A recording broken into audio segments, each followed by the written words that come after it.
those years as a superhero in Marvel. This video is purely for entertainment and does not infringe on copyrights or laws. The rights to the novel and image belong to the original author. We do not claim ownership. Don't like waiting and want to listen to this fanfic in full now? Subscribe to our Patreon, where you'll find the best fanfics. Chapter 876, The Fantastic Four and Welcome Home. This rescue operation that brought together the global aerospace power has been of great significance since its launch. This time, no matter which country it is, no matter whether there are new or old grudges, no matter whether there are conflicts of race and faith, this is the first time that mankind has united to do one thing. Because everyone understands one thing: the moment we set foot in space, we are isolated and helpless. The only ones who can help us out of the predicament are our compatriots. At this moment, skin color, race, faith, all of these have become unimportant. Because in the vast space, all of these will be obliterated by the boundless darkness. Humans are social animals, and the world will not stop rotating because of the departure of one person. But the person who leaves will become stagnant because of being separated from the tribe. When the Ark spacecraft carrying the Iron Team broke through the atmosphere and opened the transport cabin to release 50 steel armors that had been prepared long ago, this extraterrestrial rescue reached the real substantive beginning stage. And in order to make this rescue operation more significant, Li Ji mentioned to Tony and others at the beginning, we need to broadcast the live scenes to the Earth throughout the whole process. Just like the Battle of New York, when Captain Rogers faced Thor. This is a rescue operation, but it is also a big show. We have to show it to the 7 billion viewers around the world, so that they can understand that we are not far from the cosmic era. And these things are not unrelated to the lives of ordinary people. Li Ji may not be able to design the details of this rescue operation for Dr. Banner. But Li Ji has his own advantages. That is, he knows very well how to maximize the positive impact of this matter, and this is what makes him different from other members of the Illuminati. Starting from the video I am for everyone, everyone is for me to cheer for Spider-Man. Nightwalker is a guy who is very good at publicity. According to Marx's private discussion with Charles, Marx commented on Nightwalker like this: if he was born 70 years ago, he would be the political commissar who shouted with a loudspeaker to deceive others to charge. Li Ji had no idea of refutation for Marx's praise. He felt that he did have some material to be a political commissar, but the organization did not give him a chance in his previous life. In this life, he might be able to become the most outstanding political commissar in the Illuminati. So he designed the big publicity of the Battle of New York, the battle to establish Tuvalu and eliminate Hydra, and the X-Rebirth plan promoted behind the scenes, etc. This time is also an opportunity for Li Ji. Since an extraterrestrial rescue operation is to be carried out, the initiative of the news broadcast is in the hands of the Illuminati. Because no other news media can go to the outer space to report in person, they can only get information through the information sent back by Tony's Iron Team. And this will undoubtedly allow many things to be done. For example, while sending back rescue information, you can also popularize knowledge about new energy to more people. There are also various byproducts derived from helium-3 and the arc reactor. For example, the core of the super high-speed railway comes from the arc reactor. Without the arc reactor to continuously provide super strong and smooth energy, the super high-speed railway plan is just a paper talk. There are also new blueprints for the new energy to bring to the Earth in the future. Now it seems that these are a bit of a pie in the sky, but this is already a pie in the sky that can be seen in the pot. In the near future, those things can be realized. And now this extraterrestrial rescue show has begun with the actions of the Iron Team. The starport armors launched and transported from various countries are scattered in different places in the Earth's orbit. Because for safety reasons, it is impossible to gather all these rockets together after launch.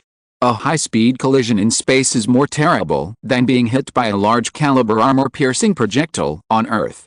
The damage capacity of kinetic weapons in the universe is much greater than most people imagine.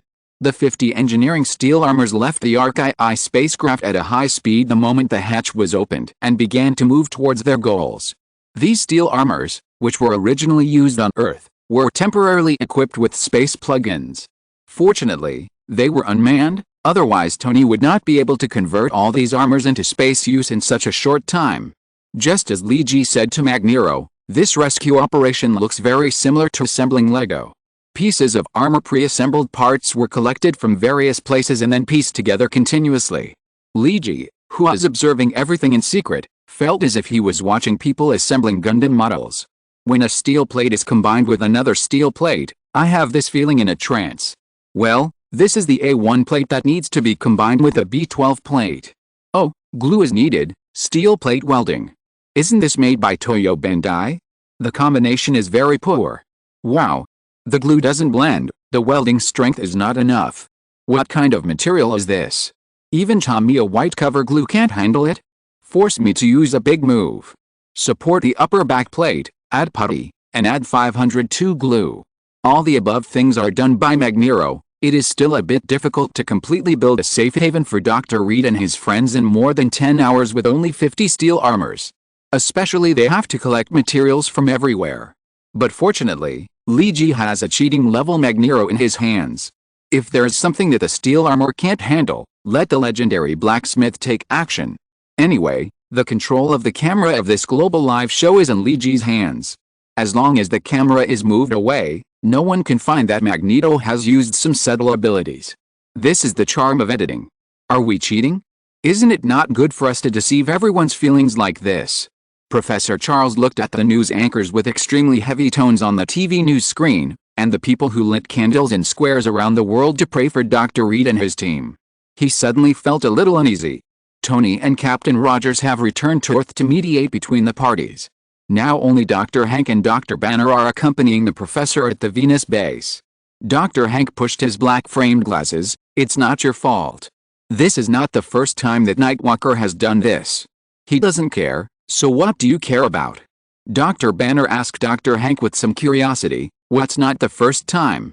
Hank continued to push his black-framed glasses. This kind of world show.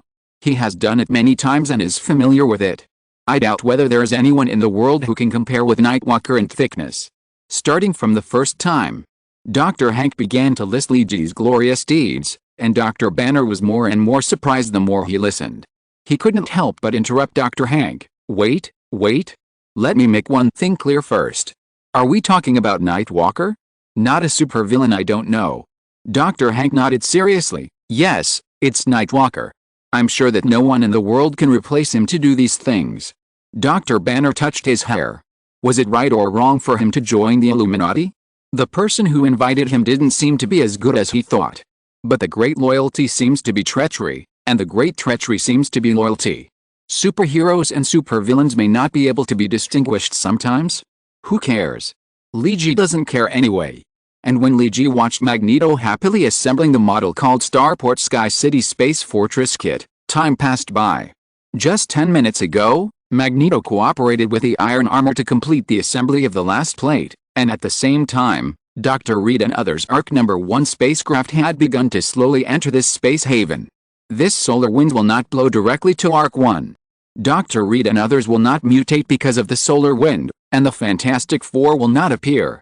But Lee Ji doesn't care about these. Compared with this world, it doesn't matter whether there are 4 more or 4 less heroes with superpowers. What is really important to the Earth for Dr. Reed and others is their wisdom and pioneering spirit. As for the Fantastic Four, is it important? Is it not important? Anyway, Lee Ji thinks it is not important.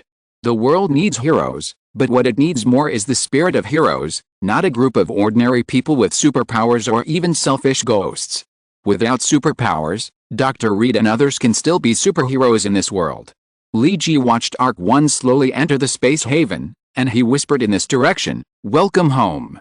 Chapter 877. Is there really no blood relationship? I still feel a little bit unreal, as if everything I experienced in space was just a dream. It's as if we participated in the actual shooting of a Hollywood movie. Johnny said. His sister, brother-in-law and his deputy have been back to Earth for a while. But Johnny still has some dreamy feelings. First of all, the experience of working on the moon for a year was already very dreamy, but on the way back, he encountered a solar storm. Johnny was ready to sacrifice, just like the plot on those heroic movies. He even wrote a will, which read, "I have no regrets, because I have dedicated my life to the great cause of human progress." Well, Johnny hopes that he will die more heroically and heroically. Maybe he can be included in elementary school textbooks in the future, but I just hope that they can give him a clearer color illustration by then. Instead of being like the textbooks when I was a child, my teacher couldn't tell Marx and Engels apart. It's not that I'm face blind, it's just because the printing quality of the books is too poor. But as well as useless because Tony Stark has come up with an extraordinary plan. He and Captain Rogers persuaded almost all countries with space capabilities in the world to implement a rescue operation called the Thousand Stars Plan. They succeeded and created a pioneering feat in human history. They achieved an excellent extraterrestrial rescue, and Ark-1 successfully hid in the space fortress to avoid the blowing of the solar wind. After the solar wind passed, Ark-1 broke through the atmosphere and returned to Earth. They were chased by the global media, and Dr. Reed and himself and the other four were hailed as pioneers and heroes of human progress. Even New York City held a grand parade for the four of them. Just like when Yuri Gagarin of the Soviet Union represented mankind in the first space entry and Armstrong of the United States represented mankind in leaving civilization's footprints on the moon for the first time. The four of them were unprecedentedly sought after. Four outstanding heroes in the history of space exploration. They established mankind's first forward base on the moon. They planted the first flag for mankind's extraterrestrial colonization era. All these praises made Johnny a little flattered. Just when he was still enjoying this, his brother-in-law Dr. Reed suddenly asked the four of them to restrain themselves. He will not participate in any media news invitations, and will not accept any other exposure except for the publicity that must be arranged by the official. The typhoon is coming, and the pig is flying. This does not mean that the pig can fly, it is just standing on the wind. We are just like this pig blown by the wind, don't be too proud. Dr. Reed still maintained his usual calmness. His fiancée Susan expressed support for Dr. Reed's request. Ben Great, who has always been Reed's deputy, is a taciturn person who doesn't like to talk much, so there is no objection. Johnny is the one who likes to join in the fun the most among the four people, but the other three have reached an agreement, so he can't object to anything. He can't just run to the TV station and shout at them, "Come on, come interview me." It's too shameless to do this, and he still can't do such a thing. And after cooling down his enthusiasm for a while, Johnny also felt that Reed was right. People should not be too forgetful, he is just an ordinary pilot. If it weren't for Tony's plan to save him, he might have been blown to death by the solar wind. After returning to Earth for a while, Johnny is also thinking about his next step. What should he do next? He was an Air Force pilot of the U.S. Army before, but in order to fight for the rare opportunity of aviation to land on the moon, Johnny withdrew from the Air Force sequence through various connections. Now that he is back on Earth, NASA also sent an invitation as soon as possible. I hope he can join NASA, just as Johnny said. He is now the ace pilot with the longest time in space on Earth. Including several European space agencies have sent invitations. Johnny has not yet decided whether to join in NASA or other space agencies. Because he has already thought about it in space, he doesn't particularly like pure scientific research navigation. He likes something more exciting, just like he flies in the sky in a fighter plane. He hopes to fly a space battleship in space, just like the story in Star Wars. It must be a great feeling to be able to fly an X-wing fighter. I just don't know if the Earth Federation has started a plan to build space fighters. It is estimated that it will be difficult, because the Earth Federation is still in its infancy, and it is too difficult to define the ownership if a space fleet is really established. Oh, it's really frustrating. I need to look through the newspaper to find my new job. Johnny really didn't want to work for an organization like NASA. Although he had the opportunity to continue flying in space, it was obvious that such an organization also had many constraints. He had already suffered a lot in the military. Now he didn't want to try it again. Am I a little free and easy? Johnny muttered to himself, and the only listener was his golden retriever. During the year on the moon, the golden retriever was sent to a friend's house. Now that he was back, he couldn't wait to pick it up. Zyojin, the name of the golden retriever, what do you think I should do? Look at what job opportunities are in the newspaper now. The super high-speed railway is recruiting senior technical workers and engineers. Oh, this job is suitable for Ben but not for me. Johnny flipped through this without interest. The golden retriever stuck to his side and scratched the newspaper with its dog paws. It seemed to help Johnny choose a job. Well, a space builder at Starport? Moving bricks is not for me. I don't even want to go to NASA unless Starport can give me a space fighter to fulfill my Star Wars dream. Johnny continued to shake his head and flipped over. Zyojin's dog paws kept tapping on the newspaper, but Johnny was not satisfied with those jobs. In his heart, He didn't want to do anything except driving a space fighter or a space battleship. So Johnny became more and more depressed. Until Zyojin's dog paws tapped the entertainment section of the newspaper. "Are you serious?" Johnny looked at Zyojin very seriously. Zyojin panted, looked at Johnny with his big eyes, and kept blinking his dog eyes. Johnny clapped his hands. "Okay, then I'll listen to you. Let's go to see the newly released Iron Man movie together. I've been away from the Earth for a year. I should find some entertainment activities to return to human society first. Work and the like can go to hell." Johnny went to the bathroom to clean himself up and found a new set of clothes to wear. Then he used hairspray to fix his hair. No matter what, Johnny always has to look cool when he goes out. Even when he is on a mission as a pilot, he wanted to be a pilot after watching Tom Cruise's Top Gun. He must be as handsome as Tom Cruise. Just when Johnny opened the door of his residence and was about to go out to watch a movie with Zyojin, a man standing in front of the door and about to knock on his door appeared in front of Johnny. Well, although he has seen it many times in photos, Johnny couldn't help but want to ask the other person after seeing the real person, "Have you really never had a one-night stand with your grandmother or grandmother? Otherwise, why do we look so similar, at least 50% alike?" Okay. Facing the visitor, Johnny didn't know whether he should reveal his inner thoughts for a while. But the person opposite smiled and said to him, "Johnny Stone, hello, can I have a good chat with you? I have something to talk to you about." Johnny frowned for a moment and then quickly relaxed. "Okay, no problem. Please come in, Captain Rogers." Chapter 878. We are being targeted. Facing Captain Rogers, Johnny really wanted to ask, "Am I really not your grandson or grandson?" Of course, Johnny didn't ask in the end. Because he was afraid that he would be killed after knowing this secret. Otherwise, he had seen this plot in many Hollywood movies and HBO TV series. A big family, a big politician or a big celebrity suddenly has an heir. Then a series of power struggles began around this illegitimate heir. Although the illegitimate child who is the protagonist in the TV series usually laughs to the end, reality is not a TV series after all. If you don't have the halo of the protagonist, you will probably die. Of course, Johnny is not very confident about his luck. If he really wants to be the protagonist of a movie, then the movie will probably be a big flop. Johnny was thinking about these things in a mess, but he suddenly thought of another thing. Captain Rogers suddenly found himself. Is he really going to tell me the secrets of many years? How should I face it? Should I refuse? Or should I accept it? Johnny fell into deep thought. As a person who doesn't like to think about problems with his brain, he doesn't like to complicate things, but that doesn't mean he's stupid. Johnny felt that his brain was working very fast today. If he really became Captain Rogers' grandson or grandson-in-law, would it damage Captain Rogers' reputation over the years? He seems to have always appeared as a good man, without scandals, no affairs, and he would not kiss his ex-girlfriend's niece passionately at his ex-girlfriend's funeral. It would be a big blow if he suddenly had a grandson-in-law. Wait.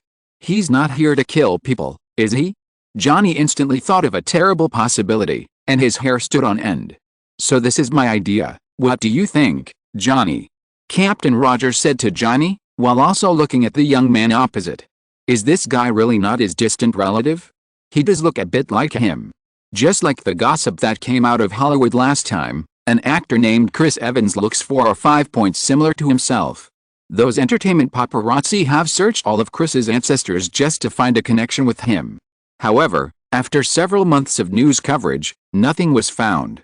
It can only be said that people in this world are indeed similar. For example, the leading actor in the newly released Iron Man, Robert Downey Jr., looks very similar to Tony, especially in height. So it is not strange that there are always people in this world who look alike for no reason. Just like those who participate in celebrity imitation shows. Speaking of which, the actor named Chris Evans has become famous because of this. He used to be just a minor actor in Hollywood, but now he has signed a long-term contract with Marvel Entertainment under Lee G, and plans to use him to shoot a real-life movie of Captain America. This has paved the way for his star journey. It seems that the signing bonus that Lee G gave him is not high, and it seems that it is not higher than Hawkeye. Well, forget it, that is not something I should care about. Captain Rogers drove these thoughts out of his mind. He noticed that Johnny on the opposite side seemed to be not listening to him seriously. His expression kept changing, and it was unknown what he was thinking about. Captain Rogers couldn't help but pat the table, and the banging sound brought Johnny back to reality. "Oh, sorry. I was a little distracted just now. Where were I talking about?" Johnny wiped the saliva from the corner of his mouth and looked at Captain Rogers, a little embarrassed.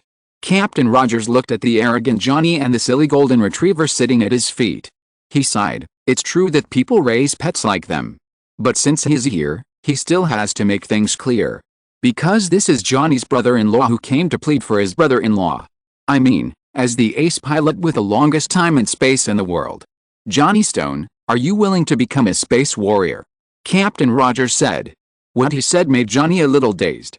It took him a long time to recover and asked, "What did you say?" "What warrior?" "Space warrior." "Yes, that's what you think. The kind that drives an X-wing fighter and boo in space." Captain Rogers felt bad about this adjective, especially the three onomatopoeias of boo. But Dr. Reed emphasized that this was Johnny's favorite saying. This kid was deeply poisoned by the Star Wars culture, even though he knew that there was no sound in the vacuum of space. But he still stubbornly believed that firing in space must be accompanied by the sound effect of boo, otherwise it would not be considered a space battle. Hearing what Captain Rogers said, Johnny jumped up immediately, and Zyojin beside him also jumped up. "What did you say? Did I hear it wrong? Can I drive a space fighter to boo?" "Yes, boo. Wow. I can boo in space."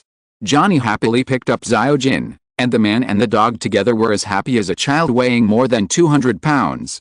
Johnny even forgot to ask what department the Space Warrior project belonged to. According to his idea, it was probably under SWRD. Because Captain Rogers was the director of SWRD, and Starport also belonged to SWRD. This idea was not wrong, but it was not entirely right. Because the whole thing should indeed be led by SWRD, but this time it was indeed a secret plan. In fact, this was not surprising. It was normal for a super large organization to have some secret plans. For example, after Hill took office as the director of SHIELD, she and Captain Rogers discovered a secret plan left by the former director Nico.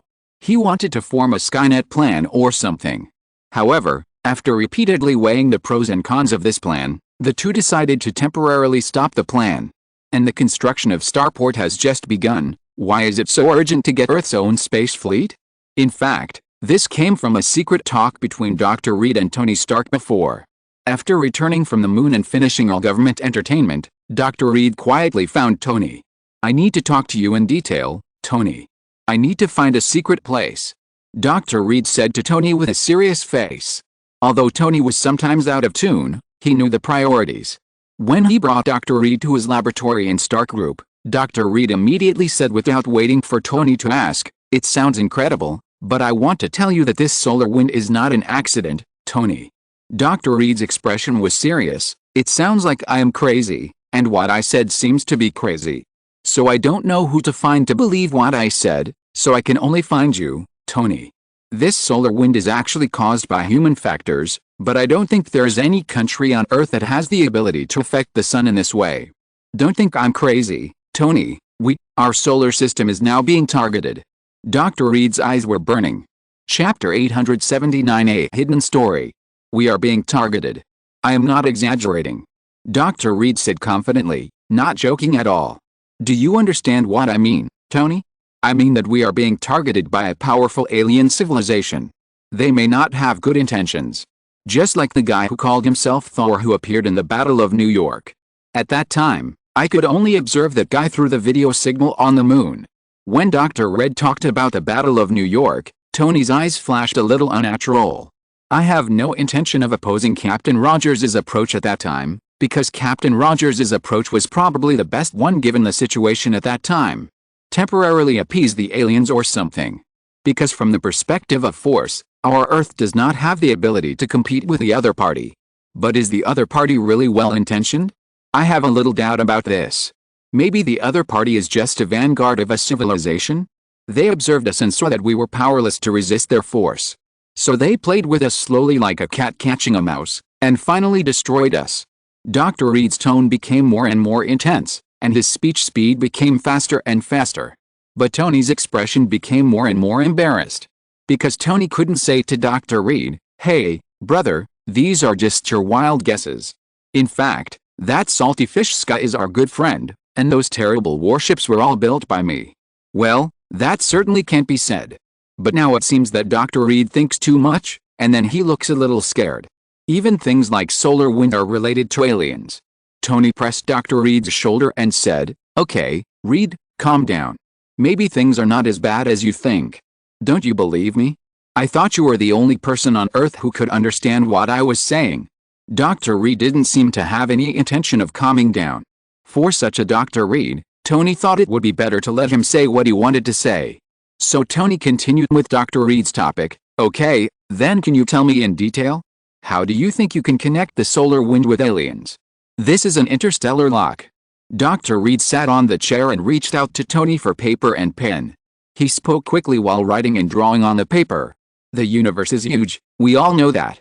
Especially in the universe, it is easy for everyone to lose the concept of space, because excessive freedom makes us lose our direction, especially in interstellar navigation. We are easy to lose our target direction."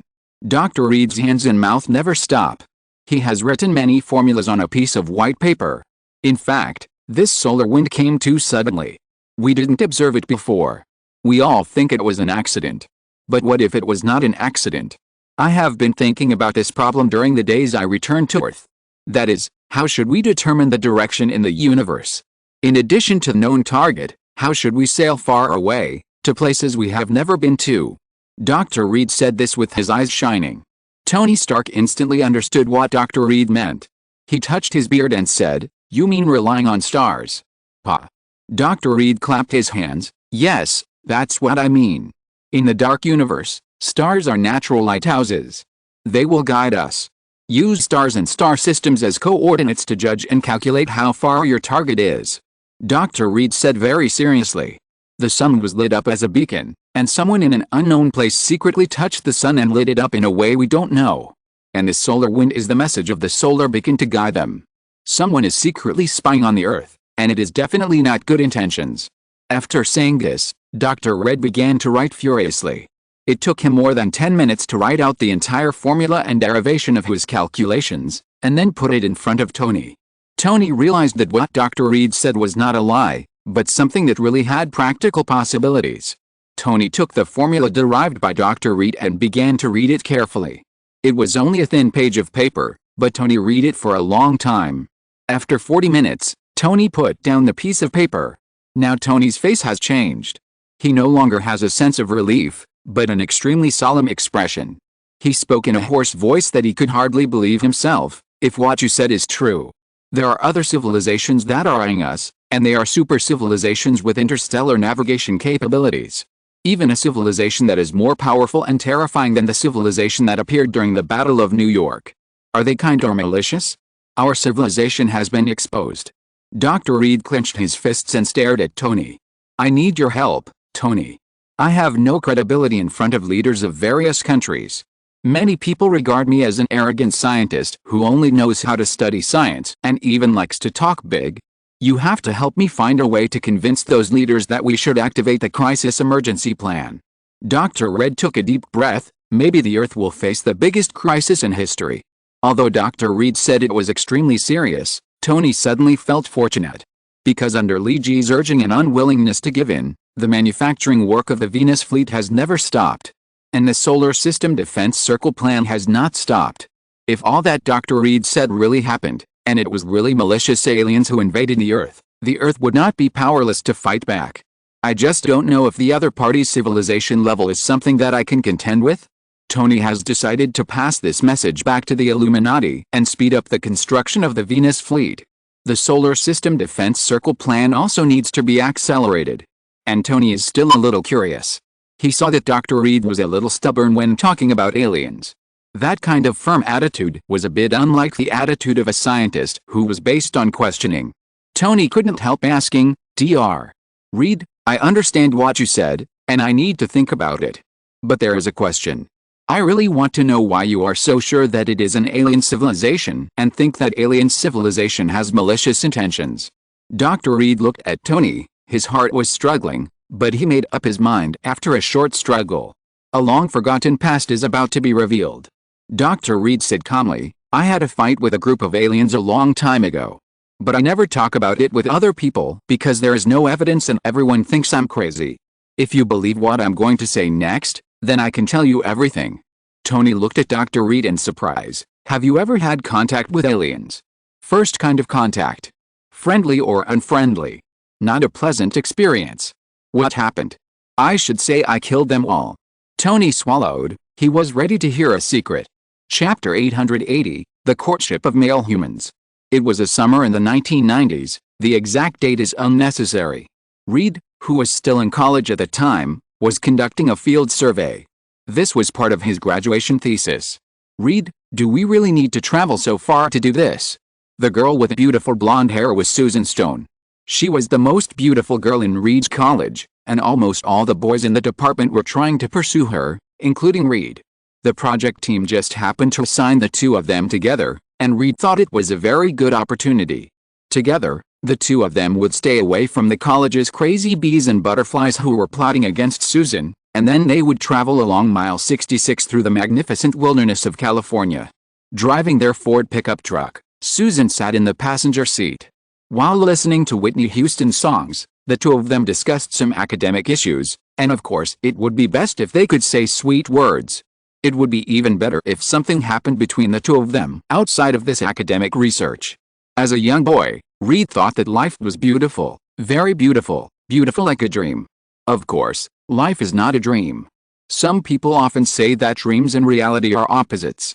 The better you are in a dream, the more miserable you are in reality. For example, Reed turned his head and looked at the passenger seat of his Ford pickup truck. Susan Stone, a beautiful woman with flaming red lips, blonde hair and extremely seductive blue eyes, should have been sitting here. But who is sitting next to him now? A man with a stern face, as if everyone in the world owed him $5 million. His dark chestnut hair looked like black hair, his sharp eyes always gave people a feeling of being held at knife point, and his thin lips always liked to spit out all kinds of spicy comments. He was strong like a rugby player more than a scholar. This man was very handsome, and Reed could hardly speak against his conscience. This man was really much more handsome than himself, and this man was probably the most popular man among women in his department. This guy was Doom, an international student from Latvia in Eastern Europe. Damn it, it was enough to have Susan Stone come with me. Why did he bring Doom in as well?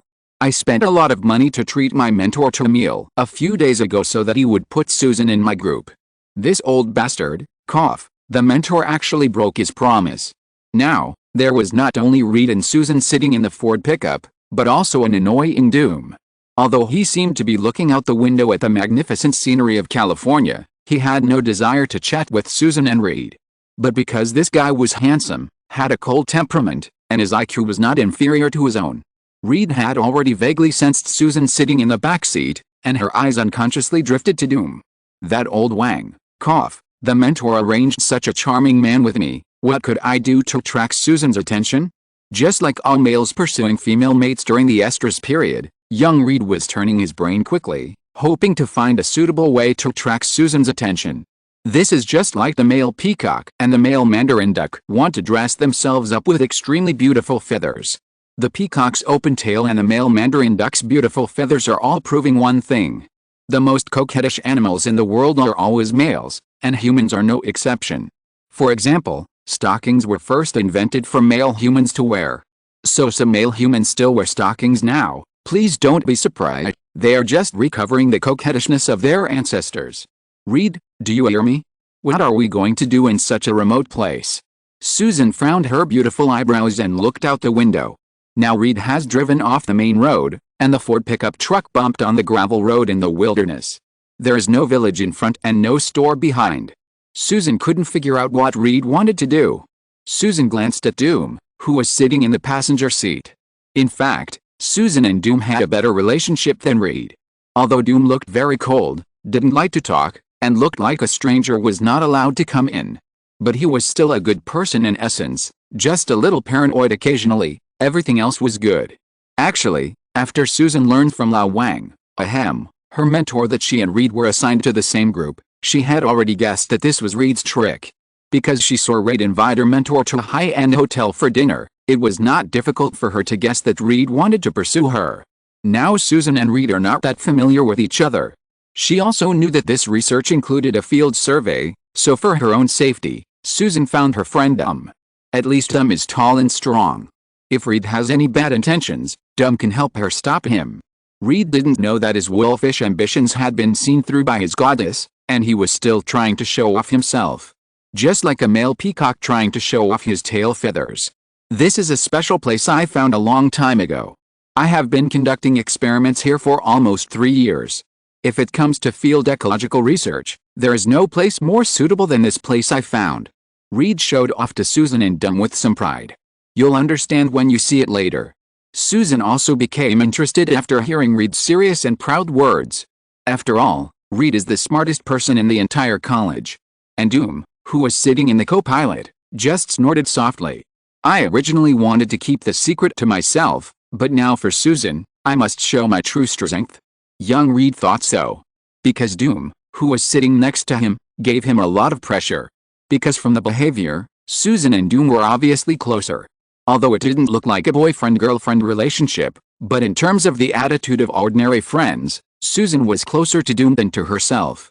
With the idea of male human Reed wanting to pursue female human Susan, Reed drove nearly 150 kilometers in the wilderness and stopped in a very remote place.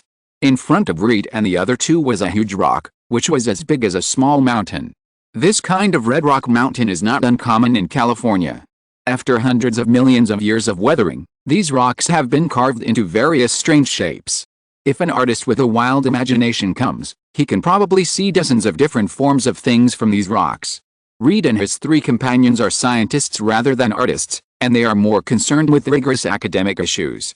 After getting off the car and walking through the rock corridor formed by weathering for who knows how many years, Reed and his companions walked all the way to the interior of the rock mountain.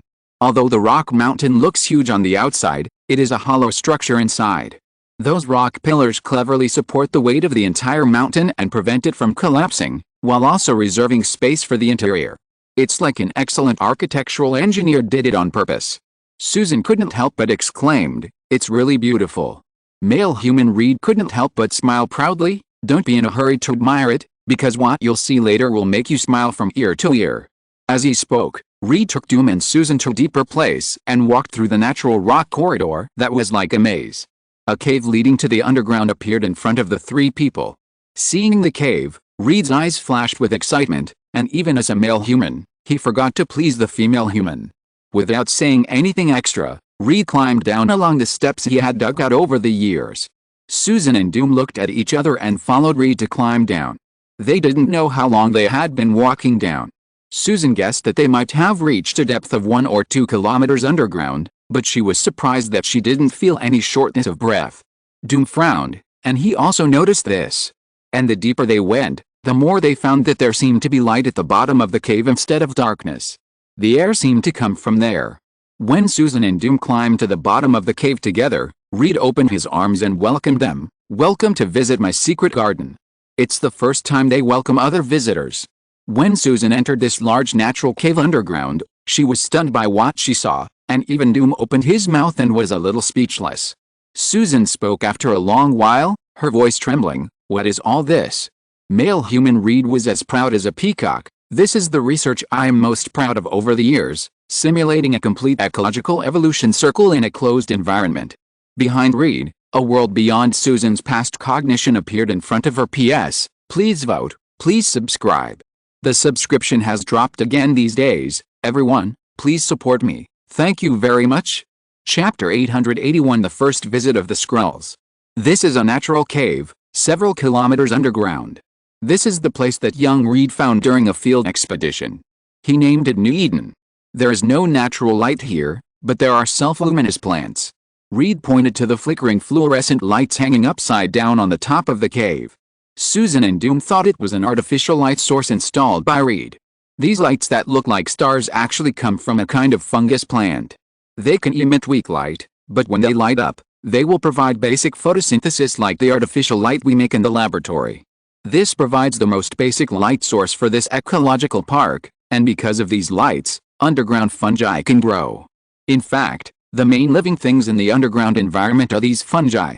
Reed introduced these biological plants in the cave like a treasure, as if he knew the direction of his palm prints. There is also an underground river passing through here, with some special aquatic arthropods and some strange spores. Young Reed said proudly with his hands open, "This is a complete ecological park. They have achieved self-circulation. Do you understand the meaning of all this? As long as they are given enough time, they can give birth to another form of civilization. Even intelligent life." Reed said with some fantasy, "This is what I think is the best research topic. We should intervene in this biological evolution. In fact, I have been doing this for several years. Look at these arrangements." Reed pointed to some obvious artificial traces in the wide underground cave, and he said excitedly, "I have made some improvements here, such as increasing the oxygen content, such as appropriately adding some catalysts and so on. I am promoting the progress of an ecological civilization. And the evolution speed of these underground spore organisms is much faster than I thought. When I was a few years old, they were only single-celled organisms, but now arthropods have appeared in the water. I have mastered several drugs that can promote their biological evolution. By emitting gas here, their evolution can be accelerated. As long as we continue to evolve at this speed, we can get a brand new ecological civilization in a dozen years." Reed has already thought of the best ending. After that, he won the Nobel Prize in Biology, became a CEO, won the white, rich and beautiful Susan, and then reached the peak of his life. But just as he was praising his future, the taciturn Doom poured a basin of cold water on him. "You want to build another ecological circle, and then expect to control them yourself? You are even promoting the evolution of these creatures? And then let them break out of the ground and destroy the human civilization world?" Doom looked at the fanatical Reed with cold eyes. "Don't you know how fragile the Earth's ecological circle is? How do these fungi and arthropods in the water spread so quickly?" Doom frowned and saw the arthropods in the underground pond. They looked like a smaller version of the alien facehugger in Hollywood movies, which made people feel sick. Doom really couldn't figure out why our Reed wanted to cultivate these things, to create aliens. Could it be that Reed was actually a descendant of the Iron Warrior? They spread through spores. Now they can only live underground. "I'm trying to improve their survival adaptability," Dr. Reed said. Doom said in an unreasonable tone, "Are you crazy? Improving the survival adaptability of a group of unknown new creatures. This is like creating a super antibody for a super virus so that the virus cannot be killed by any antibiotics. You are too pessimistic, Doom. I naturally can't let these things go to the ground. I will control the scope. This places a far-reaching significance to human scientific research. Their life form is very special. I have been studying for a long time. I have found several accelerators. As long as they are controlled, we can observe the evolution of a group of spores or fungal organisms for thousands or even tens of thousands of years in 10 years. Do you understand what this means? We can create a civilization." Reed didn't like Doom because he made it impossible for him to show off in front of Susan. Doom did not give in to Reed's statement. "Do you know what you have done? You think you can control everything, but everything can be controlled by you? Do you think you are an omniscient and omnipotent God? This place must be destroyed. Doom has made up his mind that this place cannot remain on Earth." Tony, well done, Doom, you did the right thing. Otherwise, if the young and energetic Reed really did this, we might have to carry Head and Shoulders shampoo to eliminate those mutant monsters. Impossible. You are going to destroy my hard work. This is the birthplace of my future Nobel Prize. Reed did not give in to this. Just when the two were about to explode, Susan intervened in time to mediate. Okay, gentlemen. Don't quarrel first, okay? Especially you, Doom, take your hand back from your waist. I know you brought something live. Unless you want to kill Reed now, it's better to take it back. Susan's words made Doom's face jump, and he slowly took back his hand. Reed was also shocked by Susan's words. He asked Susan, "What did Doom bring?" "A pistol." Susan glanced at Reed and said, "It's worse than that. It's a gadget developed by Doom himself. A high-temperature melt-a-gun. He showed it to me. The highest power can shoot out 11,500 degrees of heat rays. With just one shot, you can completely disappear from this world and truly return to the particle state." Humph. Doom snorted at Reed, but did not refute Susan's words. Reed also temporarily turned off his melt-a-gun because of Doom's attitude. The three of them left the cave in a slightly awkward atmosphere. They camped outside for the night, and Doom and Reed were still arguing about whether they should destroy this place. While they were arguing, a group of uninvited guests suddenly visited this inconspicuous wilderness. First, a dark light flashed, and then after the light, a group of staggering humanoid creatures appeared on the ground. They looked like the Green Goblins in mythology, but they were much stronger than the Green Goblins. It is a kind of creature between orcs and goblins in human legends. They looked as if they had been severely injured, lying on the ground for a long time without coming to their senses. When the first strong goblin stood up, he looked around the surrounding wilderness and the only place with light in the wilderness, the camp of Reed and others. He made a whispered gesture to the other goblins, and then whispered, "A huge accident occurred on this voyage. We are here to find a new colony suitable for the Skrulls. But it seems that there is a native civilization on this planet. We need to find out the strength of their civilization before formulating our subsequent plans. Should we withdraw from here quietly or conquer directly?" Chapter 882, Unexpected Disaster. These Skrulls, who are a bit like a combination of goblins and orcs, are actually a scientific research team. Their duty is to find resource planets and habitable planets for the Skrull civilization. Although the Skrull civilization has the ability to transform planets to make them suitable for their own habitation, most Skrulls still prefer to live on planets with natural ecology. The Skrulls are a huge interstellar empire, and it is normal for wealthy businessmen and nobles to own manors in several or even dozens of star systems. Some Skrull nobles also like to play god role-playing games. To give a more practical example, for example, this expedition team discovered a civilization with a relatively backward civilization. The civilization is still at the 0.2 to 0.3 primary civilization stage of the universe, equivalent to the ancient Earth 1 or 2,000 years ago. The civilization on this planet still can't figure out why the sun, moon and stars rise and fall, and they don't know that the Earth under their feet is actually a sphere. They also attribute natural disasters to divine punishment or something. In the eyes of the Skrulls, although these civilizations have their own writing and cultural customs, they are actually no different from wild animals. In fact, the Skrulls regard all civilizations whose civilization level is lower than the primary form of the universe as beasts. Civilizations that cannot travel in space are not worthy of discussing civilization with them. Have you seen how Earthlings raise pets? Give them some water, some food, and some small toys. When they are happy, they tease them, and when they are unhappy, they let them go away. It's just that most of the pets raised by Earthlings are cats and dogs, while the pets raised by the Skrull nobles are those primitive civilizations. They play the role of gods of this civilization, and have the power of life and death over these civilizations. Because for these civilizations with a civilization level of only 0.2 to 0.3, the scientific level of the Skrulls is no different from that of gods. The Skrull civilization is a civilization lacking entertainment, so this god-playing game is very popular among the nobles and businessmen. Although the Nova Corps has a clear provision that any forced interference with the progress of civilizations below level 1, primary universe, is a serious violation of the law. However, the main power of the Nova Corps is concentrated in the Milky Way, and its jurisdiction over the Andromeda system is not actually that strong. So many Skrull nobles still do this secretly. They also need to find some fun in their lives. The concept of living of the Skrulls is completely different from that of the Earthlings. Just like the Earthlings, several people squeezed into a small house of only a few dozen square meters is completely unreasonable to the Skrulls. As the center of Skrull civilization, the Skrull planet has only a population of tens of millions for a long time. Some other habitable planets may only have millions or even hundreds of thousands of people. The material resources that each Skrull has individually are unimaginable for Earthlings. Even an ordinary Skrull born on a resource-rich planet has more resources than many countries on Earth can have at birth.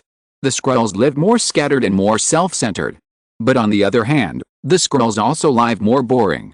Think about it, when you get up in the morning and open the window, your front garden is as big as Australia, and the Aegean Sea is the swimming pool in your back garden. The Sahara Desert is the sand pit where your children play with sand and make sand piles. Your material is indeed rich. Even a Skrull can live without any contact with anyone until his death as long as he has a few mechanical butlers to help him deal with resource mining. In short, he can become an ultimate deadhouse. It is difficult for ideas without communication to bloom any sparks, just like the three-body aliens in the famous science fiction novel. Their civilization can beat the Earth countless times, but they have not produced any charming art. The Skrulls are also like this. Their entertainment activities, apart from playing gods on the low-level civilization planets they bought, are only to watch gladiatorial combat. On several famous gladiatorial combat planets in the universe, the Skrulls are all big spenders. The development of science and the development of art are not equal. The birth of art is often a flash of inspiration for some people, which is like a contingency. Sometimes you can have flashes of inspiration continuously, of course. Sometimes inspiration may not appear once in thousands or tens of thousands of years. Just like not everyone can be a painter or write a novel. And these Skrulls are shouldering the mission of the Skrull Empire, looking for suitable resource planets, habitable planets, and even entertainment planets for their country to play gods for fun. However, apart from a small accident during the space voyage, a cosmic tide swept them into a small wormhole. This is as dangerous as entering a vortex when sailing on the sea. I don't know how long I have been sailing in the wormhole, and I don't know where I will go. The captain decisively ordered to activate the jump escape device, and then he and his dozen crew members were teleported to this place. He now doesn't know what planet he is on, or even which galaxy he is in. Because this is an emergency, the captain's biggest fear now is that he is on a planet without any civilization. On that kind of desolate planet, it's completely over. The ingredients in the air are breathable, we don't need to use armor, and there is water and microorganisms in the air. This is a planet with life. The only one among the 8 crew members whose external detection equipment was not completely damaged was the captain's adjutant. My reconnaissance equipment is broken and I can't detect anything more. It's missing a lot of functions. The emergency jump just now has a huge impact. The captain originally expected the adjutant to say more, but the adjutant said this with apology and embarrassment. The captain could only nod helplessly. This was an accident and he couldn't blame the adjutant. However, if there is life in this world, there is a high probability of civilization. For example, now, the captain has already detected the camping area of Reed, Doom and others in the wild. There are lights where they camped, which is very conspicuous in the wild. Artificial light source. The captain has already determined that this is not a natural light source. If there is artificial light source, it proves that at least this civilization has mastered the ignition technology. Being able to master flames and tools is already the most basic form of civilization. However, the captain prayed that it would be better if there were not a group of primitive people living here, otherwise he and others might not be able to go home. Of course, there should not be a group of civilizations with too high a civilization. God knows whether the advanced civilization similar to the Skrulls also has the same habits as the Skrulls. It would be troublesome if a group of people were kept as pets. The captain's worry was not unnecessary, but there were indeed many advanced civilizations that had the habit of enslaving low-level civilizations, even if it was a serious violation of the law. The captain and his companions were going to quietly approach the place where the artificial light source was, and then observe the civilization level of these indigenous residents. It would be best if this was a civilized planet with a civilization level of about level 1. In this way, they could find a way to use the resources of this planet. They could even contribute an entertainment planet to the Empire. The captain had not forgotten his mission until now. He was really devoted to his work and a good captain for the Skrull people. Of course, if the Earthlings knew what the Skrull captain thought, what would happen, that was not something the captain considered. The campsite of Reed and his companions. Reed was still arguing with Doom. They were arguing about whether this alternative ecosystem should be destroyed. Susan watched the two men quarreling and could not get a word in. She could only turn on a portable projector brought by Reed out of boredom and find a movie that had just been released this year to watch. Will Smith's Men in Black tells the story of a group of secretive men in black who are responsible for managing aliens who come to Earth. This year's box office is a big hit, and Susan has a hunch that this movie will definitely have a second or even third part. Maybe there will be a derivative cartoon or something. I said, this is a project I worked hard to make. I can use this to create an ecosystem, a complete ecosystem. Reed yelled at Doom. Doom did not give in to Reed. Just you alone? Do you think you, a college student, want to copy an entire planet, or even the evolution of an entire civilization? Use your birth-inducing potion to advance the evolution of civilization for thousands or tens of thousands of years in 10 years? Do you want to advance it a little more, even a million years? Or simply create another intelligent race? Reed was very annoyed. He was not a male human who would not listen to advice. But when this matter might involve his face in front of the female human Susan, he felt that he had to fight for it. The saying that love makes people irrational is not empty talk.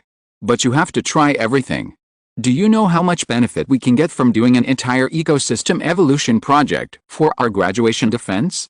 You can even get an invitation from a better academic institution and stay in the United States, and you don't have to go back to that poor and backward Latveria. Young Reed said without hesitation. Don't you want to stay here? Or do you like that shabby Latveria so much? Reed raised his eyebrows and spoke with a bit of dominance. His attitude and the tone of his contempt for his hometown instantly made Doom angry. He pulled out the melta-gun he had just made from his waist without any consideration and aimed it at Reed, and pulled the trigger without thinking. No. Doom. Stop. At this critical moment, Susan, who had been paying attention to the two of them, flew over and bumped into Doom. This caused Doom's gun to deviate. The beam of the melta-gun almost brushed the outside of Reed's arm and flew out. Reed was shocked. He really didn't expect Doom to dare to shoot. He was so frightened that he could not stand and sat on the ground. Reed was not the most frightened person. The worst was Captain Skrull. He and his crew were watching the quarreling natives from a distance and had planned to continue watching for a while. But a red-hot ray flew over, with a temperature of tens of thousands of degrees, and instantly burned his three strongest warriors and their equipment into particles. If you're listening to this novel on a channel other than Fanfic World, it means they downloaded and uploaded it without effort. We cordially invite you to visit our channel, Mundo Fanfic Novelis. There you'll find the original version of this story and you can explore many other novels of various genres. We're waiting for you to immerse yourself in a world of incredible novels. Chapter 883 Unexpected Encounter. Captain Skrull was certain that the planet he came from was a planet with a high level of civilization. But he was not happy at all. Because the three most important soldiers under his command disappeared along with their weapons and equipment. The high temperature of tens of thousands of degrees directly vaporized them, and there would be no trace of them in this world from then on. And up to now, the captain didn't know whether Reed and the other two had discovered him and his men, or whether it was just a coincidence. Was it really a coincidence? If it was a coincidence, why was the muzzle so accurate? He killed his most important armed forces impartially. Did they really quarrel or did they discover him and his men? But there were too many of them. So they deliberately used quarreling to distract him and his men, and then unexpectedly shot him and his men? Should he continue to stay here? Or jump out and fight the other side? But judging from the fight, the chances of winning are not high. The emergency jump just now was too hasty, and only 3 soldiers on the ship had time to escape with him and his men. In addition to the 3 soldiers who had disappeared, he was the only one who still had a microkinetic gun. This thing is a combat weapon used in the universe. It is not particularly effective in the atmosphere of the planet with gravity. And this is a single lethal weapon.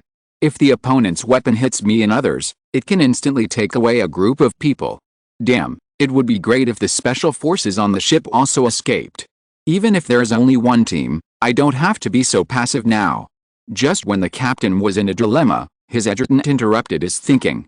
The adjutant said in a very low voice, "The language translation system on my armor has not been completely damaged." It collected, analyzed and processed the conversations of the natives just now. We can probably interpret about 30% of them. Language is very complex, but also very simple. As a means of communication, language has certain regularities.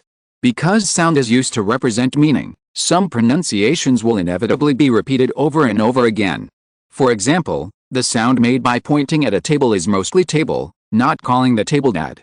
Even if you shout dad to the table, it will not suddenly bring you a bag of oranges. Sound is analogical and repetitive, and can be analyzed through analogical repetition. So learning a foreign language, including alien languages, is not as difficult as you think, as long as your vocal cords can make similar sounds. The real difficulty is the text, just like the cuneiform texts thousands of years ago that the Earthlings still haven't completely deciphered. Even the Baspi script hundreds of years ago is not so easy to learn. The adjutant's armor carries such a device, which is specifically used to analyze alien languages by analogy. Because sometimes the Skrulls also need to figure out what the natives are saying. However, because the mothership was destroyed, they couldn't contact the mothership's supercomputer. Relying on the half-damaged computer on the external armor, the adjutant's equipment cannot completely translate all languages. But being able to translate 30 or 40% is already good. The captain needs to listen to the conversation of these natives, understand what they just said, and then make a judgment on the whole incident. And the captain is also very interested in the video, the men in black, shown by the mother native just now. It seems that this civilization has begun to contact other alien civilizations. There are many aliens with different images from the natives in the video. Have they established a negotiation department for interstellar civilizations? The captain didn't know that there was an art called film on Earth. This art mostly came from the humans' wild and unrestrained imagination. Especially in Hollywood blockbusters, humans, mainly American humans, must save the world in the end. The Skrulls also have their own means of recording images, but they only use them to record history and real events. In short, the Skrulls only have things like instant news and real documentaries. They have never seen movies. Because from the Skrulls' thinking circuit, they don't understand why they want to make movies that deceive themselves. From the story to the script, to the scene and even the actors, everything is fake. Use all the fakes to deceive yourself and achieve the purpose of self-deception? What's the purpose? Is there any meaning? The Skrulls will not understand the mystery of the movie at all, because they and humans have completely different thinking circuits. So the captain regarded the men in black that Susan just showed as a documentary or a news feature. It's ready, Captain. The adjutant had translated the English that had just been sorted into the Skrull language, and handed the monitoring device to the captain. The captain began to listen to what the natives had just said. I myself built an ecosphere. 10 years can promote natural evolution of tens of thousands of years. These unclear words mixed with the sound of electricity came into the captain's ears. This scared the captain. One person built an ecological civilization evolution circle? Used 10 years to promote natural evolution of tens of thousands of years? It must be a lie. This must be a lie. The Skrulls have the ability to transform planets, but building a self-consistent ecosystem and promoting their natural evolution are completely two concepts. Okay. It's like an exam. The former scored 80 points and was considered good. But the latter scored 120 points, which is excellent among the excellent. The Skrulls can build an ecological self-consistent civilization circle, but this requires the Empire to coordinate materials and capabilities to do it. It is not something that one person can do at all. And using 10 years to promote tens of thousands of years of biological evolution? That requires the entire country to mobilize all its forces to try, and it is likely to end in failure. Did we encounter a god-level civilization here? The captain's heart fell to the bottom. Graduation defense, stay here, destroy the ecosphere, impress this civilization. The captain continued to listen to these translated languages, his brows furrowed more and more. From these conversations, it sounds like this is a student's graduation project? A student, not even a scholar, can establish a self-consistent ecological civilization? Influence civilization? Is this planet actually the work of this student? The captain felt a little toothache. No, it doesn't seem to be completely like this. The captain began to analyze the information he got carefully, and he combined the historical events of Men in Black. He thought it was a documentary that he had just collected to analyze together, and the captain had a preliminary judgment. The planet he was on seemed to be called Earth, and the level of civilization on this planet was very strange. Some places were very backward, only at the level of first-level civilization. But some parts were very advanced, with a strength of second-level civilization or even third-level civilization. In addition, through the analysis of the story of the historical documentary, Night Man, the captain came to a conclusion. This was a planet that was supposed to be a first-level civilization, but it experienced various emergencies before entering the universe. This may be an important transportation hub in a certain universe, so there are alien civilizations from various galaxies. The above speculation comes from the Men in Black. Because of the large number of external exchanges, the civilization of this planet has experienced explosive leapfrog development. They have skipped many things that must be experienced to develop to a second-level civilization or even a third-level civilization. Therefore, this civilization still retains some traces of first-level civilization and remnants of second-level civilization. This kind of civilization is very troublesome, especially through personal experience just now. The captain is sure that this group of Earthlings must have put all the third-level points in the science book on war science. And the natives of this civilization obviously chose the wrong science tree. One of their ordinary students has established an ecological civilization circle? The captain shook his head. From what he has learned now, the civilization on this planet must have a way to help him and others leave this planet. It seems that as long as they go to the headquarters of the Men in Black, They will prepare an interstellar flight for them to send them home. Even if they don't go, those men in black will come to catch them. Because they are considered to be smuggling. I just don't know how long ago this documentary records history. What if it was hundreds of years ago or even longer? Who knows if their current alien policy has changed? And the captain suddenly became very interested in this planet. It is not difficult to see from the headquarters of the Men in Black that this is the location of a busy interstellar route. If the Skrull Empire can master this important route node, then it is a very important link for the Empire, especially for radiating the culture of the Skrulls. Do you have this? Spreading the prestige of the Skrulls, and communicating with various civilizations. It has important significance. The captain looked at the medal hanging on his chest. It was given to him by His Majesty Skrull VI. Not only because he is his nephew, but also for his outstanding achievements over the years. As a royal relative of the Skrulls, he has the obligation to think more for the Empire. Thinking of this, the captain has made up his mind. He wants to disguise himself as a native here and then live on this planet. At the same time, he is sending a message to the Empire, combining internal and external forces to plot here. At this moment, the captain has made plans. He needs to start with these 3 natives. In the middle of the night, Reed couldn't sleep. He tossed and turned in the tent, thinking about what Doom said. He took out several potions from his bag, including a bottle of gene-inducing potion, but also a bottle of gene-locking potion. Was what Doom said right? Should he continue with this plan or stop it? Reed couldn't sleep, so he turned over. He decided to go to the underground ecosystem again. Not long after Red turned over, a team of strong green goblins, Skrulls, followed Reed's footsteps in the dark and went to the underground ecosystem together. On the other side, Doom didn't sleep at all. He had made up his mind to destroy the ecosystem created by Reed. He adjusted the melt-a-gun and modified the spare melt-a-gun bullets into explosive melt-a-bullets. Everyone says I'm crazy, but I think Red is the craziest one. I can't let the Earth fall into danger because of his madness. I want to completely destroy this place. Doom packed up his equipment and headed for the underground ecosystem from another direction. 3 groups of people, with different purposes, met unexpectedly in this corner of the Earth. Chapter 884, First Contact. The California wilderness at night was very quiet, and the stars were twinkling. In the wild, apart from some bison, there was only a group of gerbils that occasionally passed by the bison's feet. Reed came to the underground ecosystem again.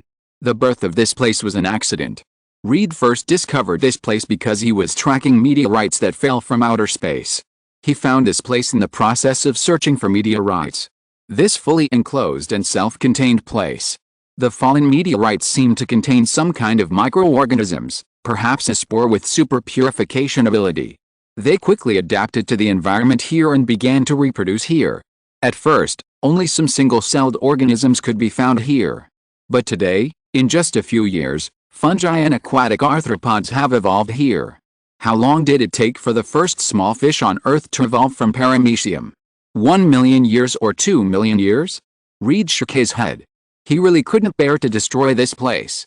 The biological evolution here was very fast, and he could really feel it.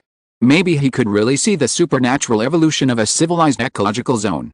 But today, Doom and Susan have been opposing the preservation of this ecosystem. Especially Doom. Reed said, if it doesn't work, we'll hand it over to the country. Doom sneered, hand it over to the country? Let a group of guys who react more slowly and consider political forms more come to manage this place? That will probably be a more terrible disaster. Have you seen too many Men in Black? Or do you really think the government has a detective code named J? Destroying this place is the best explanation to the Earth. If a group of species that don't know what they will become in the future suddenly rush to the ground one day to compete with humans and the original creatures of the Earth for the dominance of the Earth, then Reed, who started this evolutionary crisis, will be the culprit.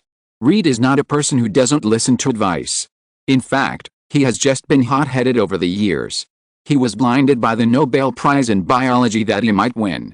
However, in the argument with Doom today, Reed found that he seemed to have gotten into a dead end. He sighed, then looked at the potions in his hand, one for inducing labor and one for locking potion. Even if I have to destroy this place, at least let me try the power of these potions.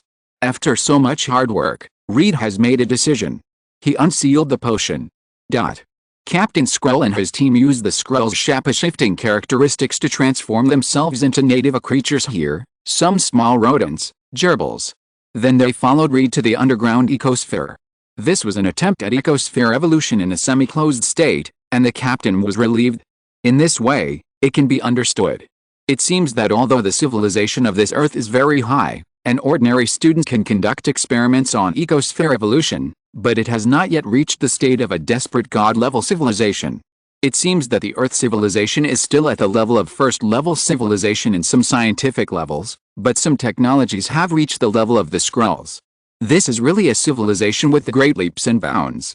Captain Skrull made his own judgment, but it is hard to say whether it is right or wrong. It should be said that the men in black shown by Susan seriously led the captain's thinking direction.